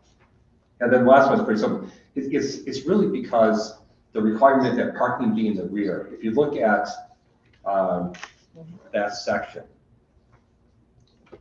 in the current draft of the regulations, all off-street parking spaces must be located to the rear of the principal building. So we just want to make sure that that doesn't apply to us, because again, we don't have a building that fronts on a street that's a pedestrian street and you want to hide the parking in the rear. That's just not what our use is. It's not what it's ever been. We're not going to be relocating. We just want to make sure that there's no obligation that somehow we create the street frontage building, then relocate the parking in the rear. In terms of the maximum parking, I don't think we care. I mean, right now, what the regulations say is that we are required to have a space per number of employees at the maximum, shift. That's fine if you want to, impose the maximum parking requirement of 1 per 1,000. I don't think we care about that, but we just want to make sure that we don't have to come into compliance with all parking spaces must be located in the rear of the principal building. That was the intent of that. Sorry. Sarah Sharp, I just had a couple of other points on the revision to section 43M. I know that you had mentioned the concern about the special provisions. The original M, it exempted us from section 43 bulk, yard, and density requirements. My concern was that when I was thinking about it, it was there's some architectural requirements in section 43. Is that within bulk, yard, and density? So I wanted to make it more clear. And then when you read the entire amendment, this section 43.2 that is the special provisions is actually after the M. So I wasn't thinking about that section at all or intending to exempt us from that section. I was only thinking about exempting us from the pure section 43, not 43.2. So if we added something in that made it clear that we aren't exempt from 43.2, we have no problem with that. It wasn't the intention. The part about the section 45 and that parking section, besides the parking maximum and the parking in the rear, there were other standards in that section that would be confusing to apply to our site. And so we just exempted ourselves from it as the light industrial coastal overlay. So I just wanted to be clear, there were some other subparts of that section that could be problematic to our use. Thank you. Thank you, that was very helpful. And I mean, given that, I feel like with the clarification on what I'll call number 3, the modification of section 43M, I feel more comfortable with that, and also with the parking, the changes to the parking. But I'll defer to colleagues if anyone else has other thoughts. Alder Mershon. Thank you, Madam Chair. The proposed change coming from Asa Abloy's representative mentions section 43 in the third point, right? But it doesn't say section 43.1 or section 43.2 or section 43.2.1 A, B, C, D, right? And so is it not necessary at this point to be more specific about the section? Or are staff satisfied with this clarification that the language as is suggested to us is fine? I think my suggestion would be that whatever is proposed out of committee be very specific about which sections are exempted, and more specific than what is written here perhaps. So then I would ask the Asa Abloy representatives if they're prepared to tell us what the subsections are that should be included in that. Sure. So if you have the amended text in front of you, there's all of section 43, which goes until page 70 of my PDF. I'm sorry, I guess it's page 21 in your hard copy.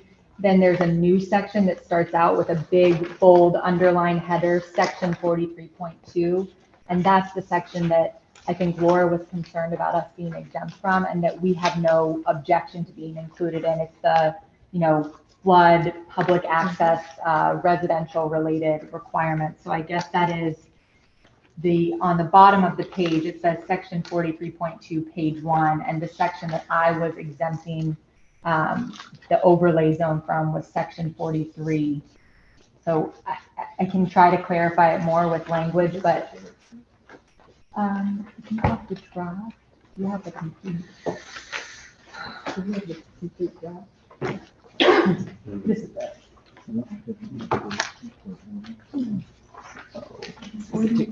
No, you're fine. This is the way it is. You see. That's probably what happened. I'm sorry, does this go from section 43 to section 43.2? 43.1 does not exist? Yeah. Okay. So essentially it would be the 43.1 that does not exist that you're asking to be exempt. No. No. We are being exempt from the section 43, and then there is a separate section called 43.2 that we are not trying to exempt ourselves from. To the Alder's point, it would appear that 43.2 is a subset of 43. But really what you're asking for is what is currently called section 43, which should probably be called 43.1. is what you're asking to be exempted from. 43.2, you This would is what want you to have, you would be part of. Correct. I guess if that's the way that you're recategorizing the regs. I It's don't the know. way that I'm it's just trying currently to written. figure out what's going on. 43 is its own section, Okay. and it has a very distinct header where it starts. Yeah. Well, I think to the point about when you're reading this 20 years from now, 43.2 sounds like a subsection of 43. And I'm not a lawyer, so I really refer to the lawyers here. We can put in this revised text something to, including table 40, something that says like, but not excluding section 43.2, assuming you're not going to change it to 43.1. Right, maybe specifying the actual language of the section would be helpful, such that if it does get recodified for whatever reason, that the intention is clear. Required public access, coastal Madam access. Chair, let me just clarify with a small point of order, because this will quickly get out of control. So all conversation needs to be addressed to you and then be funneled through however you want to address, because if everyone's talking to each other, it won't get this done. Thank you, Madam Chair. Thank you. Executive Director Brown, so can you please clarify, because I'm somewhat lost, we are at the stage where it is possible, but we're going to give, that you feel comfortable or moving forward with amendments that have been made by the Southwest team. What are we talking about section 43? Can you catch me up here? Okay, my assessment of what's on the table right now is a modification to their proposed item number, I'm gonna call it item number 3, but it's the modification of section 43M. And what's been a little bit unclear is that they're proposing that the provisions of section 43 not apply. When that sounds like it's all of section 43, when really there's 43.2, 43.3, and what the attorney has made clear is that they were not intending to exempt themselves from all of those sections. But I would suggest, perhaps between now and the end of this discussion, that maybe someone may come up with some slightly modified language to clarify that. That includes both the number of the sections that they would be exempt from and those that they wouldn't be exempt from, but also to include the titles of those sections such that if there is recodification, that is the intention of that language is clear. Thank you. So for Attorney Nuff and Attorney Sharp, if you please follow the instructions of Executive If Director. you give 5 minutes, I think we can certainly do that. And I mean, the genesis of this is, how does one define bulk yard and density regulations? And so we just wanted to make sure that, that was more precise, because, whether a building design like 43.4, I mean, is that a bulk yard and density regulation? Our view was that it wasn't. So we just wanted to be more clear. But we'd be happy to spend 5 minutes and we can articulate specifically what we're talking. So I'm going to recommend that you work with Ms. Umasa, who's our staff, in order to submit an amendment for. Okay. Thank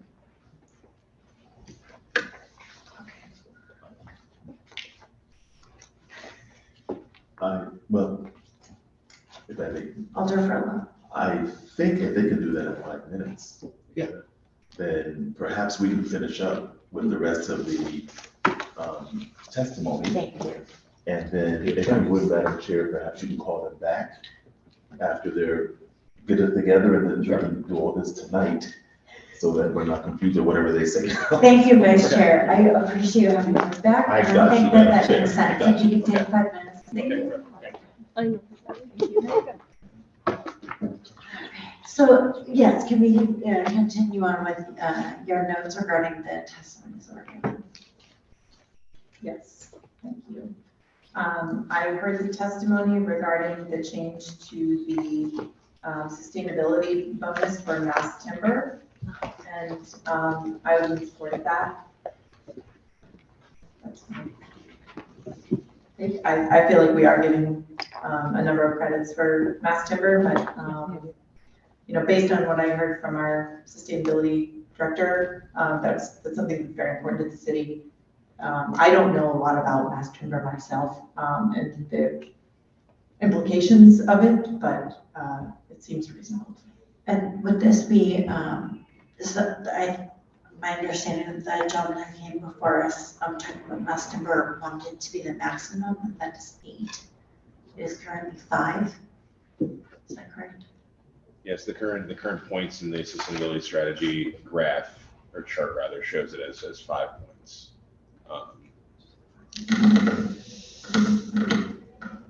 And that, I think, is the highest that we had in the table so far. So I guess it would be a little out of balance if we went to 8.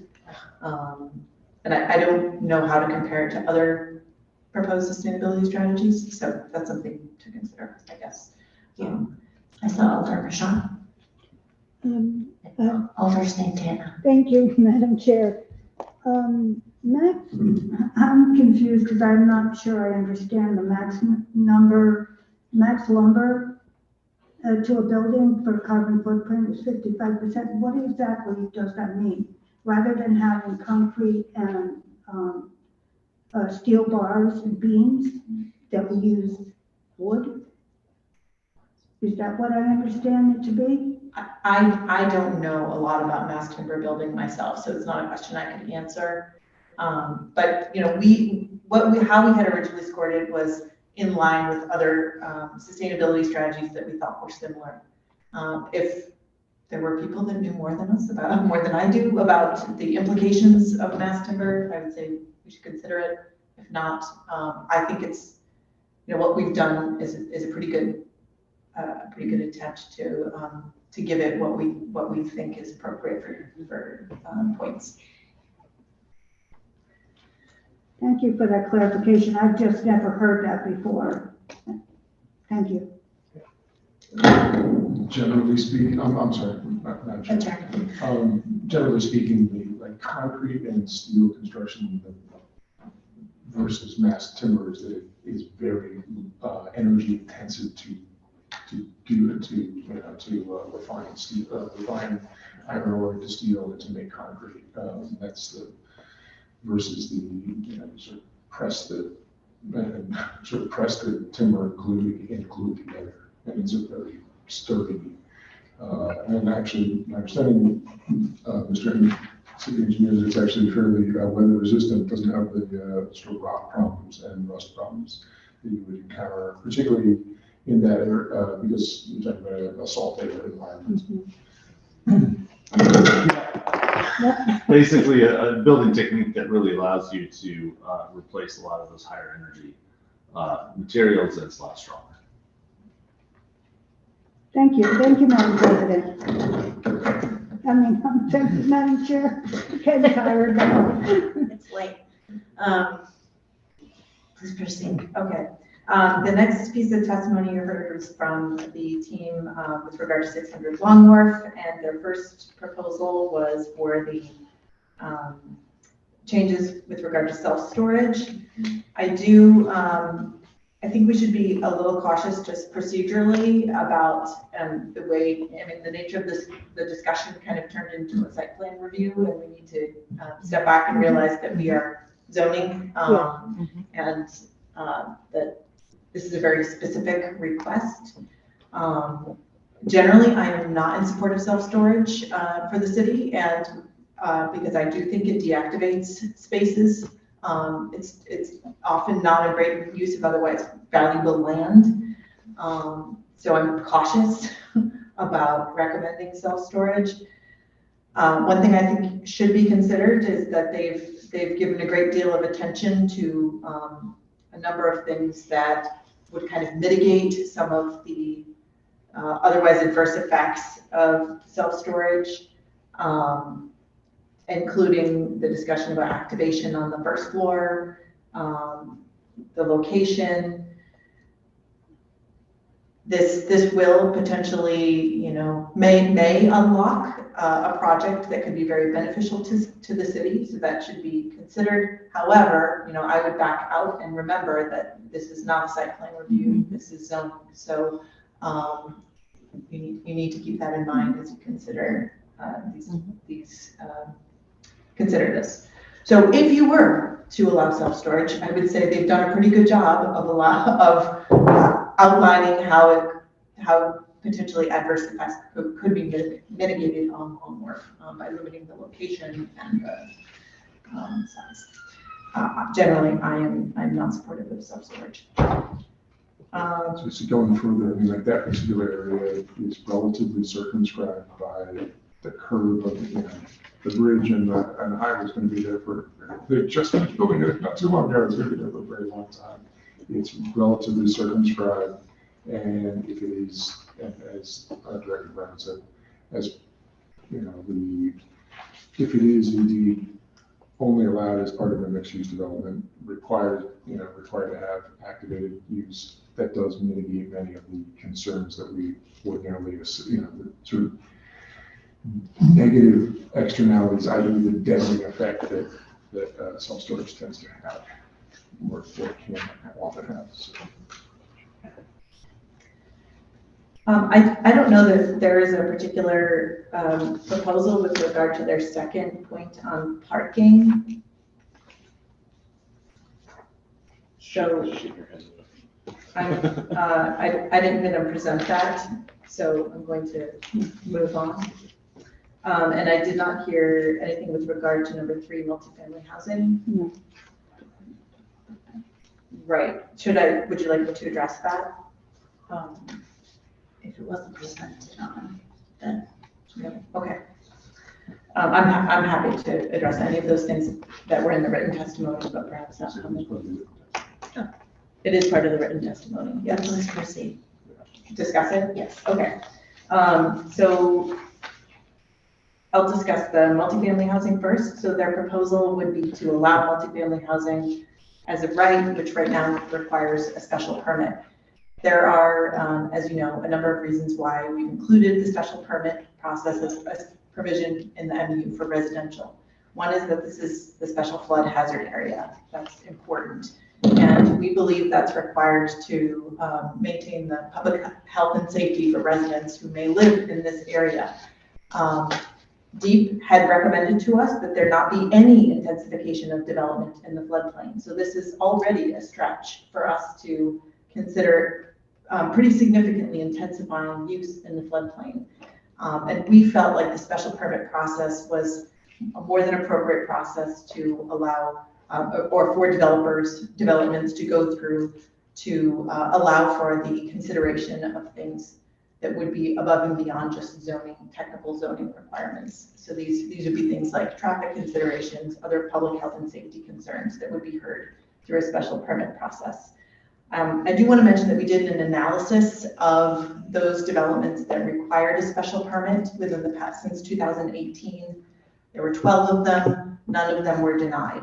And the special permit process flows with the normal city plan site plan review process. It's very standard. Many developments require special permits, not unusual, and it's widely known to attorneys who deal with these kinds of developments. For the scale and scope of developments we're expecting on Long Wharf, I think it is more than appropriate to require a special permit. So there was also, would you like me to address the parking? Yes, please. So. Okay, so they stated that they understand the legislation committee was considering requiring a developer to pay a fee if the developer wishes to increase the parking maximum. And they urged the committee not to adopt the fee proposal. We discussed this at length among city staff, and we believe that the commercial gateway district requirements are appropriate to find that right size parking for developments in this area. I also, we agreed that the fee requirement needs further, like if that were to be applied, that would need quite a bit of technical review to ensure that that's appropriate, you can I come. was gonna say, there's an open legal question as to whether, if there was some sort of in the fee, whether it would have to be, whether it would be allowable district-wide, for improvements district-wide, or only for the particular parcel involved. Say like a crosswalk, that we require some exaction on that parcel, or whether a district, I think it's an open question in Connecticut law. And our sister jurisdictions are definitely split on, where it's allowable. How closely tailored it has to be to the specific parcel, rather than say a whole district. So just to be clear, we had not proposed any in lieu fee. It sounds like it was maybe something that was discussed. If it was something that the committee would consider, it would have been kind of an in lieu fee for spaces over and above what would have been allowed for the zoning requirements. So that's what was proposed in their written testimony. Thank you for that explanation. I heard some testimony regarding the caution with regard to the cost to the city for upcoming resilience measures and the coordination of these things and the investment that the city is making. And I think those are reasonable things for everyone to be considering as we move forward. And that's something that we are thinking about and considering regularly and coordinating with other departments. Giovanni, I don't know if you wanted to speak to that. Yeah, if I could just offer a few thoughts on that, I have a lot of respect for both Martha Smith and for Anstis and the wealth of knowledge that they bring to our city. And these are the questions that we need to be asking ourselves, very much so, as we consider this process. Ever since Irene and Sandy, we got a lot of money, and many of you were on the board at the time. We've spent the last decade trying to ask and answer those big questions about what resiliency means for Long Wharf and for so many other parts of the city. You obviously heard last year in-depth, phones are ringing, an in-depth presentation regarding the Army Corps project and the FEMA project that represents a $200 million combined investment to protect these areas. And there's a lot of information about that out there, and happy to share more with anyone who's interested. But one of the distinctions I'd like to make is that those projects and the purpose of those projects is to protect what is existing, right? So the Army Corps doesn't spend that kind of money to protect future development. That's not the point. The point is to protect what's existing. The rail yard, Asa Abloy, all the other jobs that are in the 5,000 jobs, I think we have 5,000 jobs in the Long Wharf district. What is coming new can't rely on those things. And that's why you see the provisions that we have in this zoning ordinance, where you have to be able to fill yourself, if you're putting in a vulnerable use like a residential building, you're raising that first floor elevation to be a P+2. You have the egress in an emergency. You're in the middle of a hurricane and the building catches fire. What do? You provide that 2 foot above the flood elevation so where people can get out of the building, go to somewhere safe. You have to provide emergency access during the worst hurricane. How do you get the fire department to those people that just left the building that's on fire at the worst time in a hurricane, right? Mm-hmm. That's the sort of stuff that we have to think about. And that's where I think for the next 100 years, I think we've done a pretty good job, even looking at some of the most pessimistic forecasts for climate change.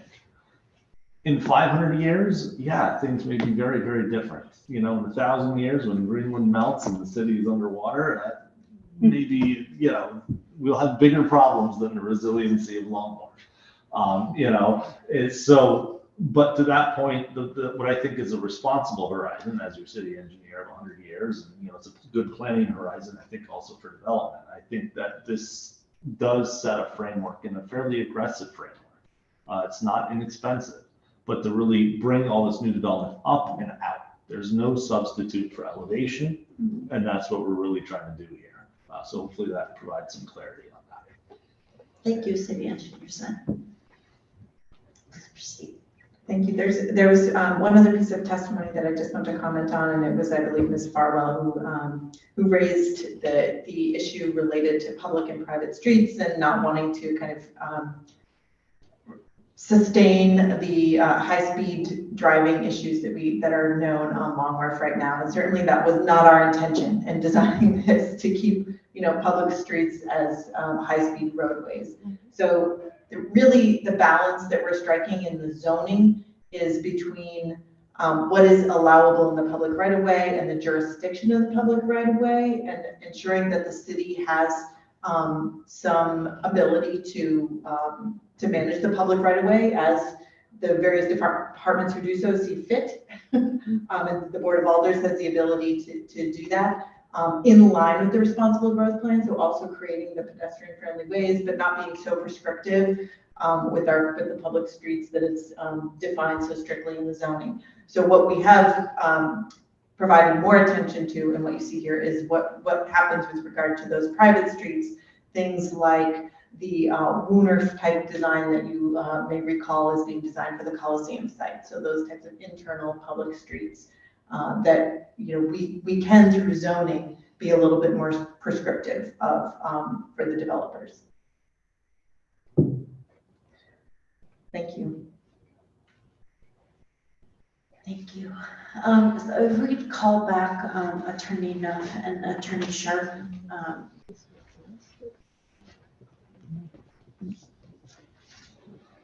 Thank you, Mayor Charlie, and thank you for the indulgence of giving us the time to do that. And If you wouldn't mind just once more saying your name and address for the record. oh, sure, yeah. John Nuff, 147 Broad Street, Dover, Connecticut. So very simply, there's no section 43.1, so that when this was drafted, we subbed ourselves from section 43. We want to make clear very specifically that the building requirements in table 43.4 don't apply. And so we weren't trying to exempt ourselves from 43.2 or 43.2 or 43.3. So Sarah has drafted how we can get around that as well, very specifically. So I think we can achieve everything that the staff and we both want. So if I can turn it over to Sarah, who can read the proposed language. Please, yes, Attorney Sharp. Yes, Sarah Sharp, 147 Broad Street in Milford. The text is exactly what you have on your page, but it starts with the exception of section 43.2, required public access, coastal access easements, end paren, and section 43.3, special provisions for the MU district, close paren, comma, and then the rest of the section flows that we're exempting ourselves from section 43, but we are not exempting ourselves from 43.2 or 43.3. Thank you. Thank you. Okay. And how is it, staff is in support of this change? And in support, I would defer to our council. Council has no objection to the language. Okay. We've gotten to the point where we now know what we're saying, we know what we're saying. Thank you very much. Thank you. Alderman Sean. Thank you, Madam Chair. Just out of the abundance of caution and the need to be as clear as possible with the language just read to us and the answers to the questions posed by staff. Is the staff fine with the changes recommended and proposed by the representatives of BoA with the alterations that we just heard? Council has no objection. That becomes that's just a policy question. Yeah, I don't object. Thank you very much. Thank you, Madam Chair. Madam Chair, we gave the text to Ms. Diaz. Excellent. Thank you very much. Okay, what a night. Thank you all for hanging in. So I think any further questions from colleagues? Okay, so So, okay, so I think I'm gonna ask, thank you so much. I'm gonna have you go back to your seats. Thank you. Thank you. And I'm gonna ask, is there anyone else, are there any members of the public wishing to testify on this item? For a second time, are there any members of the public who are wishing to testify on this item? And for a third time, are there any members of the public wishing to testify on this item? Alderman Marshall. Madam Chair, I move that we close the public portion of this meeting. I've heard this item moved in second. Discussion.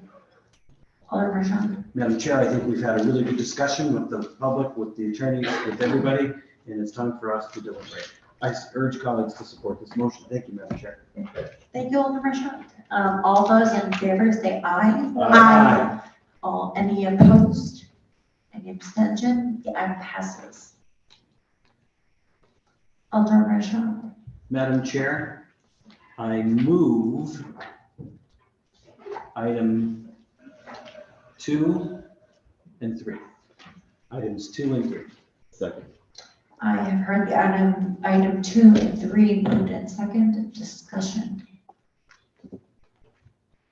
Alderman Marshall. Madam Chair, I think with the impending expiration of the moratorium, it's important for us to take action this evening. And I think it's appropriate to do our deliberations this evening. And so I urge colleagues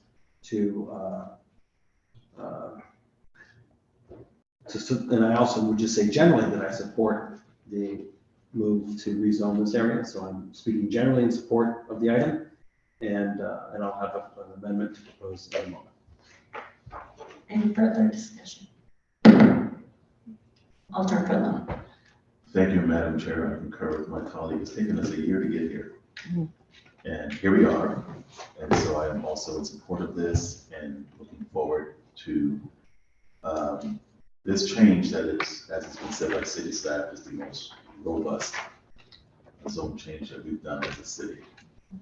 And I'll have more to say after that. So thank you, Madam Chair. Alderman Marshall. Thank you, Madam Chair. I move to amend by substitution. Second. You have heard a motion in a second. Discussion. As on the item as amended. Alderman Marshall. I'm going to speak on the amendment, Madam Chair. My intention here is to move an amendment by substitution that incorporates the changes that have been recommended by our city staff.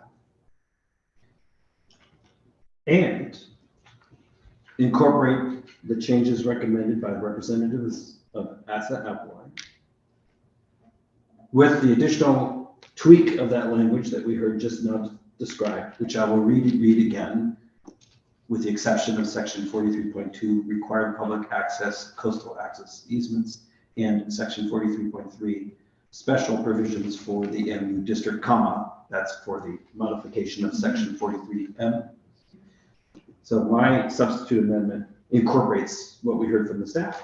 It incorporates from what we've heard from representatives of Asset Applewine. I also just want to double clarify that the change to the language about the easement being from the building to the safe area as opposed to the property line, as our staff made clear, that's not in our packet, but that's something they would like to make sure is included. That's included, right? And if colleagues have any question about what we're voting on, it basically starts on page 48 of our packet. There's a staff memo, and then there's the version that has both the redlined and the redlined and yellow highlighted sections. And I want to thank the city staff for listening to the public, listening to questions from colleagues of this committee, listening to the DEP and other agencies that had valuable input. And I think they responded in a responsible way. And so I urge colleagues to support this amendment by substitution. Thank you, Madam Chair. Thank you, Alderman Marshall. Any further discussion? So we're voting on the amendment. All those in favor say aye. Aye. Any opposed? Sorry. Any opposed? Any abstentions? Back to the item as amended. Discussion. No, I think, I'm sorry, Madam Alder for Santana, if you don't mind just speaking to the microphone.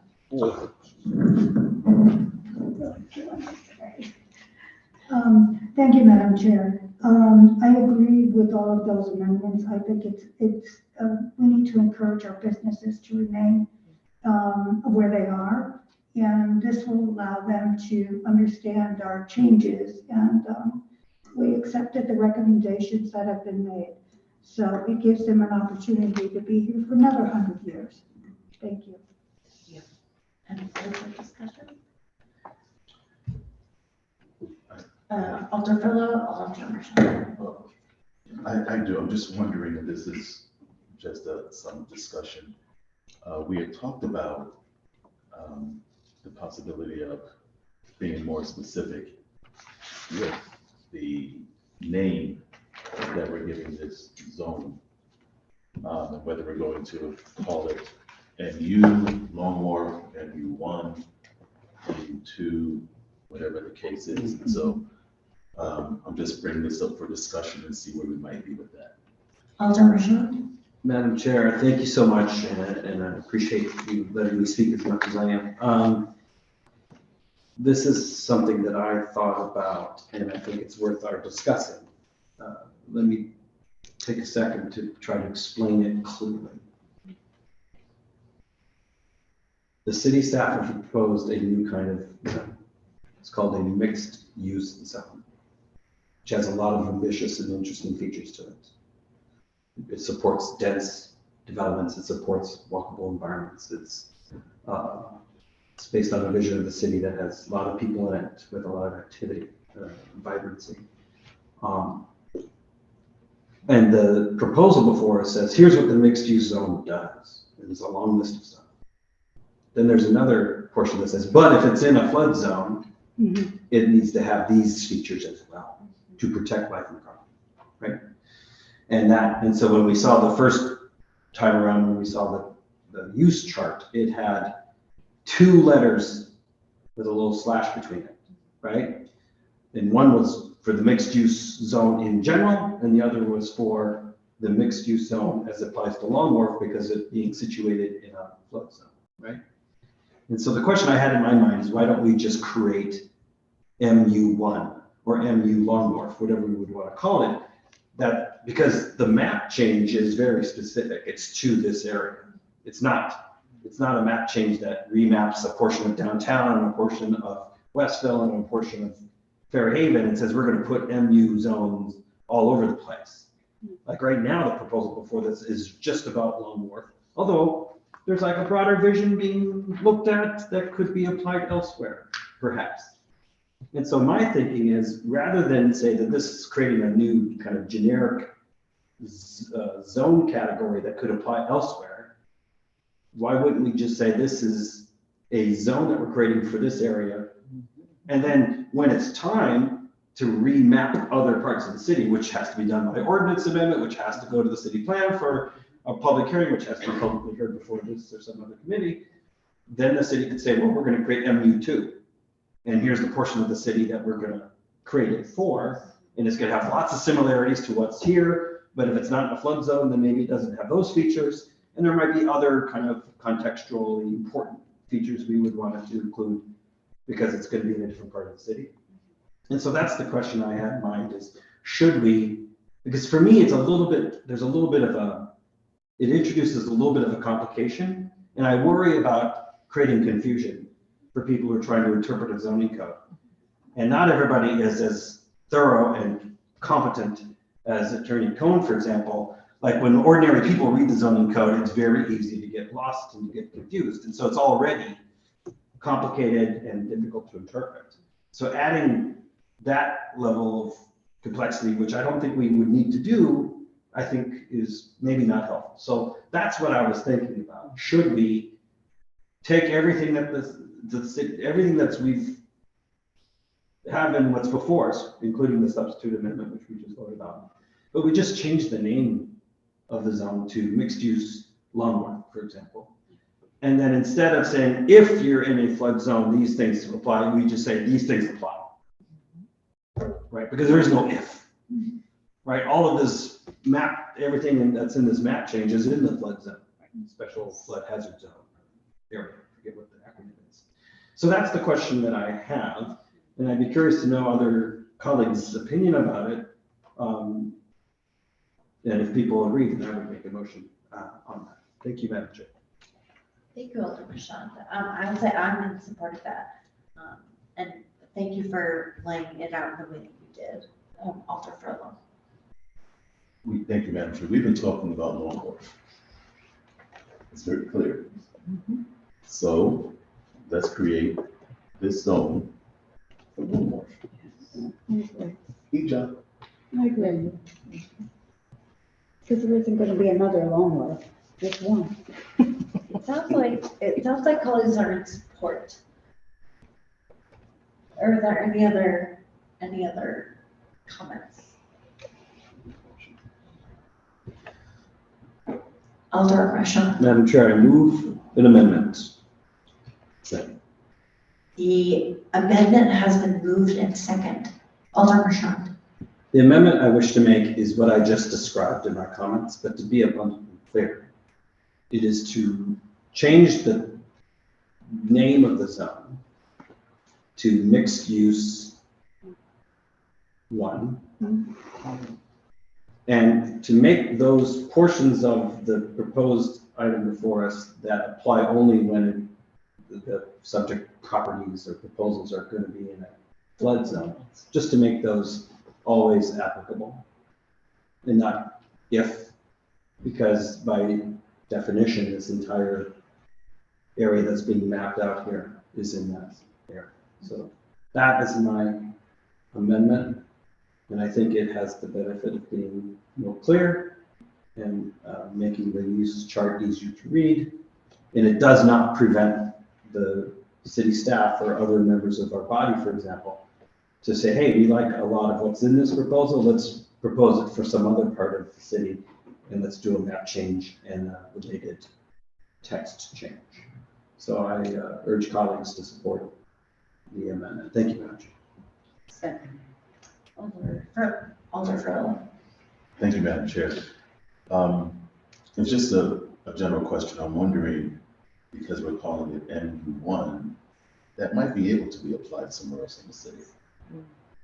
But if we call it MU Long Wharf, then there's no question about where that is going to be applied. Maybe semantics, but I'll be interested to hear my colleagues' response to that if you may, Madam Chair. Thank you. Oh, I'm sorry. Alder Prashant. I wouldn't object to that if my colleague wants to propose a friendly amendment. I move that we would change it to MU Long Wharf. I accept the friendly amendment. I move it as a friendly amendment. And I accept it. So Madam Chair, then everything that I said is still in place, except for instead of MU1, we would say mixed use Long Wharf, or LW for short, which is probably what the staff would abbreviate to in the use chart, for example, because Long Wharf is 2 letters. Comments from colleagues? All those in favor of the amendment, please say aye. Aye. Opposed? Any abstention?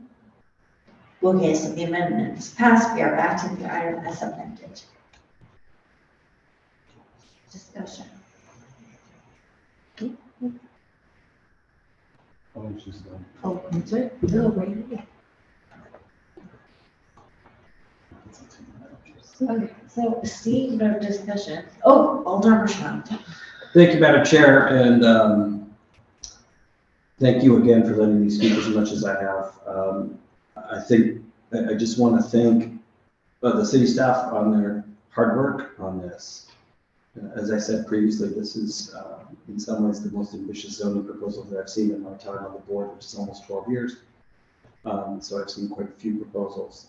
And I want to address the concern, which I think is a really legit concern, about should we be fostering and supporting denser developments on Long Wharf in places close to the ocean.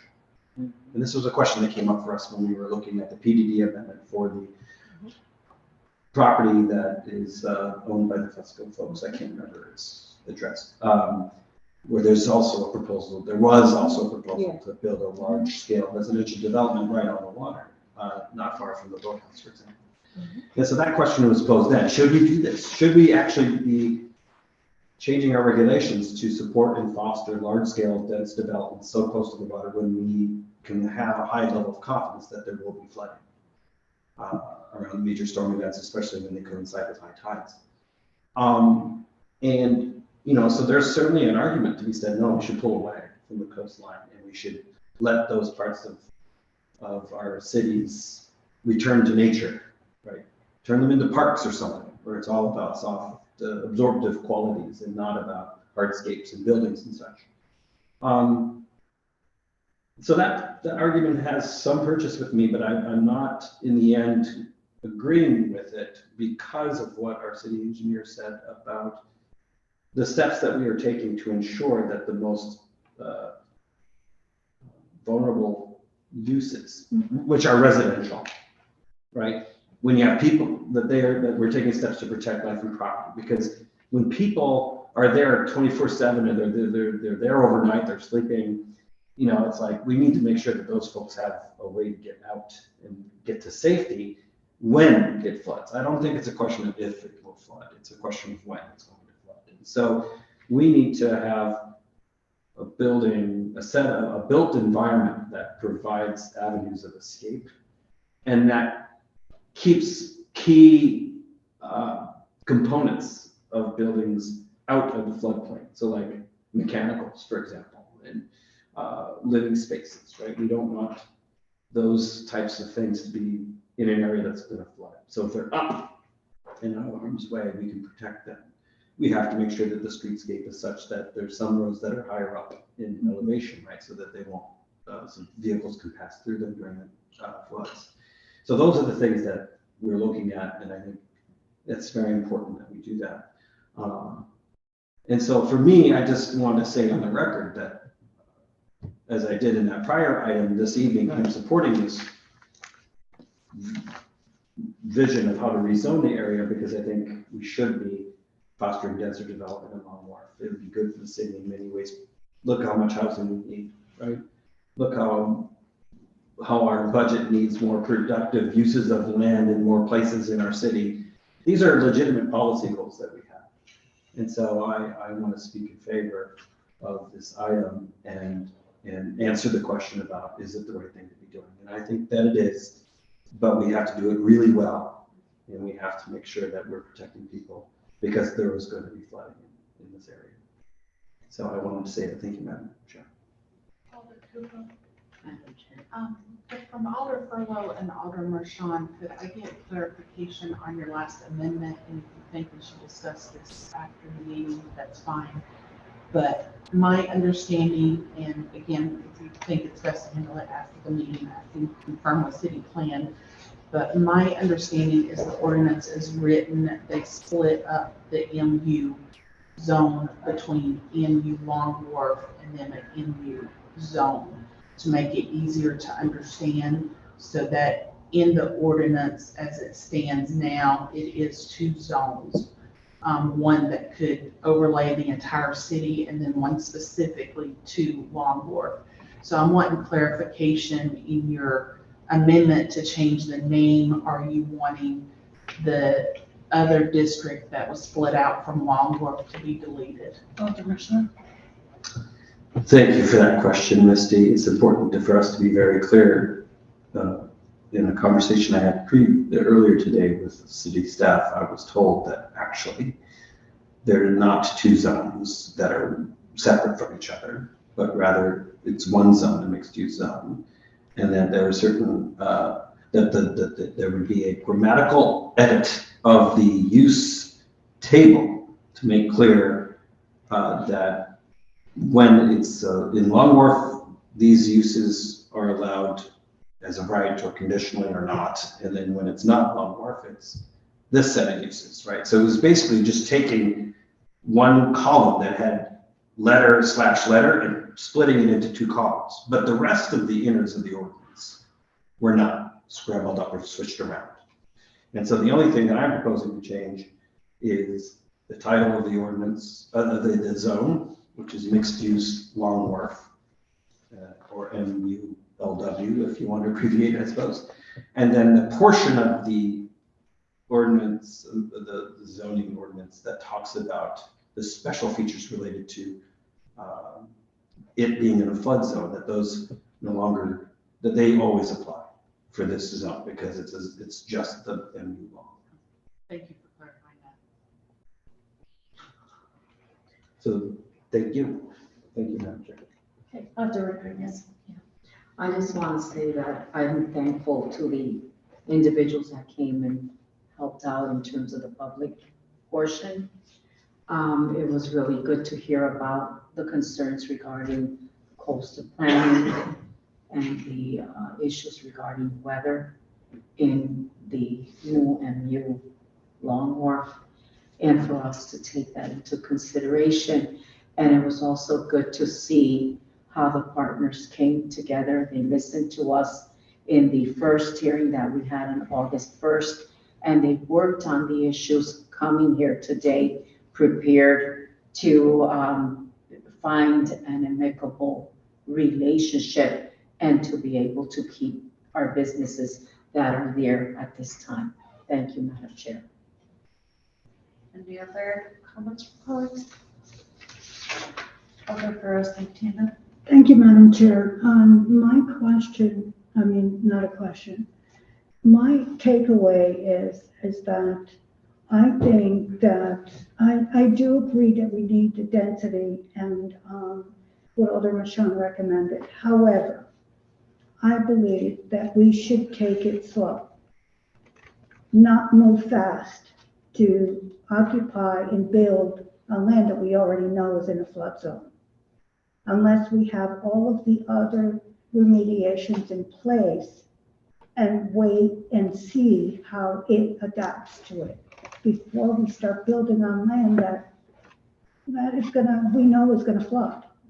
So that's my recommendation, that's my takeaway from this, is that we don't go fast, we take it in a progressive step. Thank you, Alder. Are you in support? Oh, yeah, I am.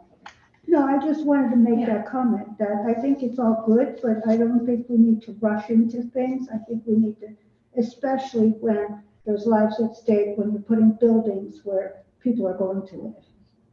Thank you. I'm just going to say I want to thank city staff for all of their work over the last year. This is this is an unbelievable undertaking. I feel incredibly privileged to be a part of this committee and to see this move forward. Like I think my colleague from the 25th Ward really summed it up perfectly. And I would like to proceed to vote at this time. Yes. So all those in favor, please say aye. Aye. Any opposed? Any abstention? The item passes as amended. And now I think a motion is appropriate. Alder Sean. Just a point of clarification, Madam Chair. I want to just make sure we remember that we voted on That's right. both 2 and 3, 2 being the text change, which we mostly talked about, and 3 being the map change. And so we voted yes on the motion, which was to move both. Thank you. Yes. Thank you, Alder Sean. At this point, I think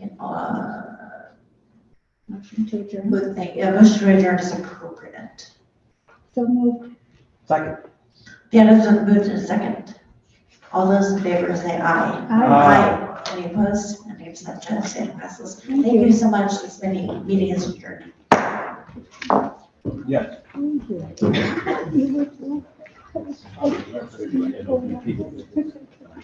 Maybe I need a cup of tea.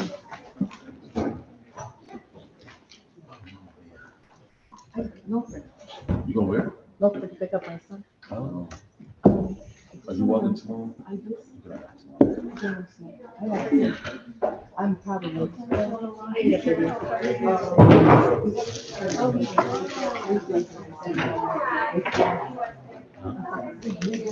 I live on C Street. Yes, sir. Thank you very much for your support. We appreciate it. Alderman Marchand, thank you very much for your support. Appreciate it.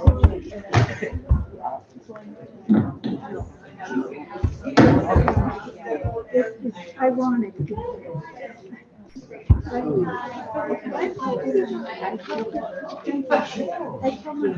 I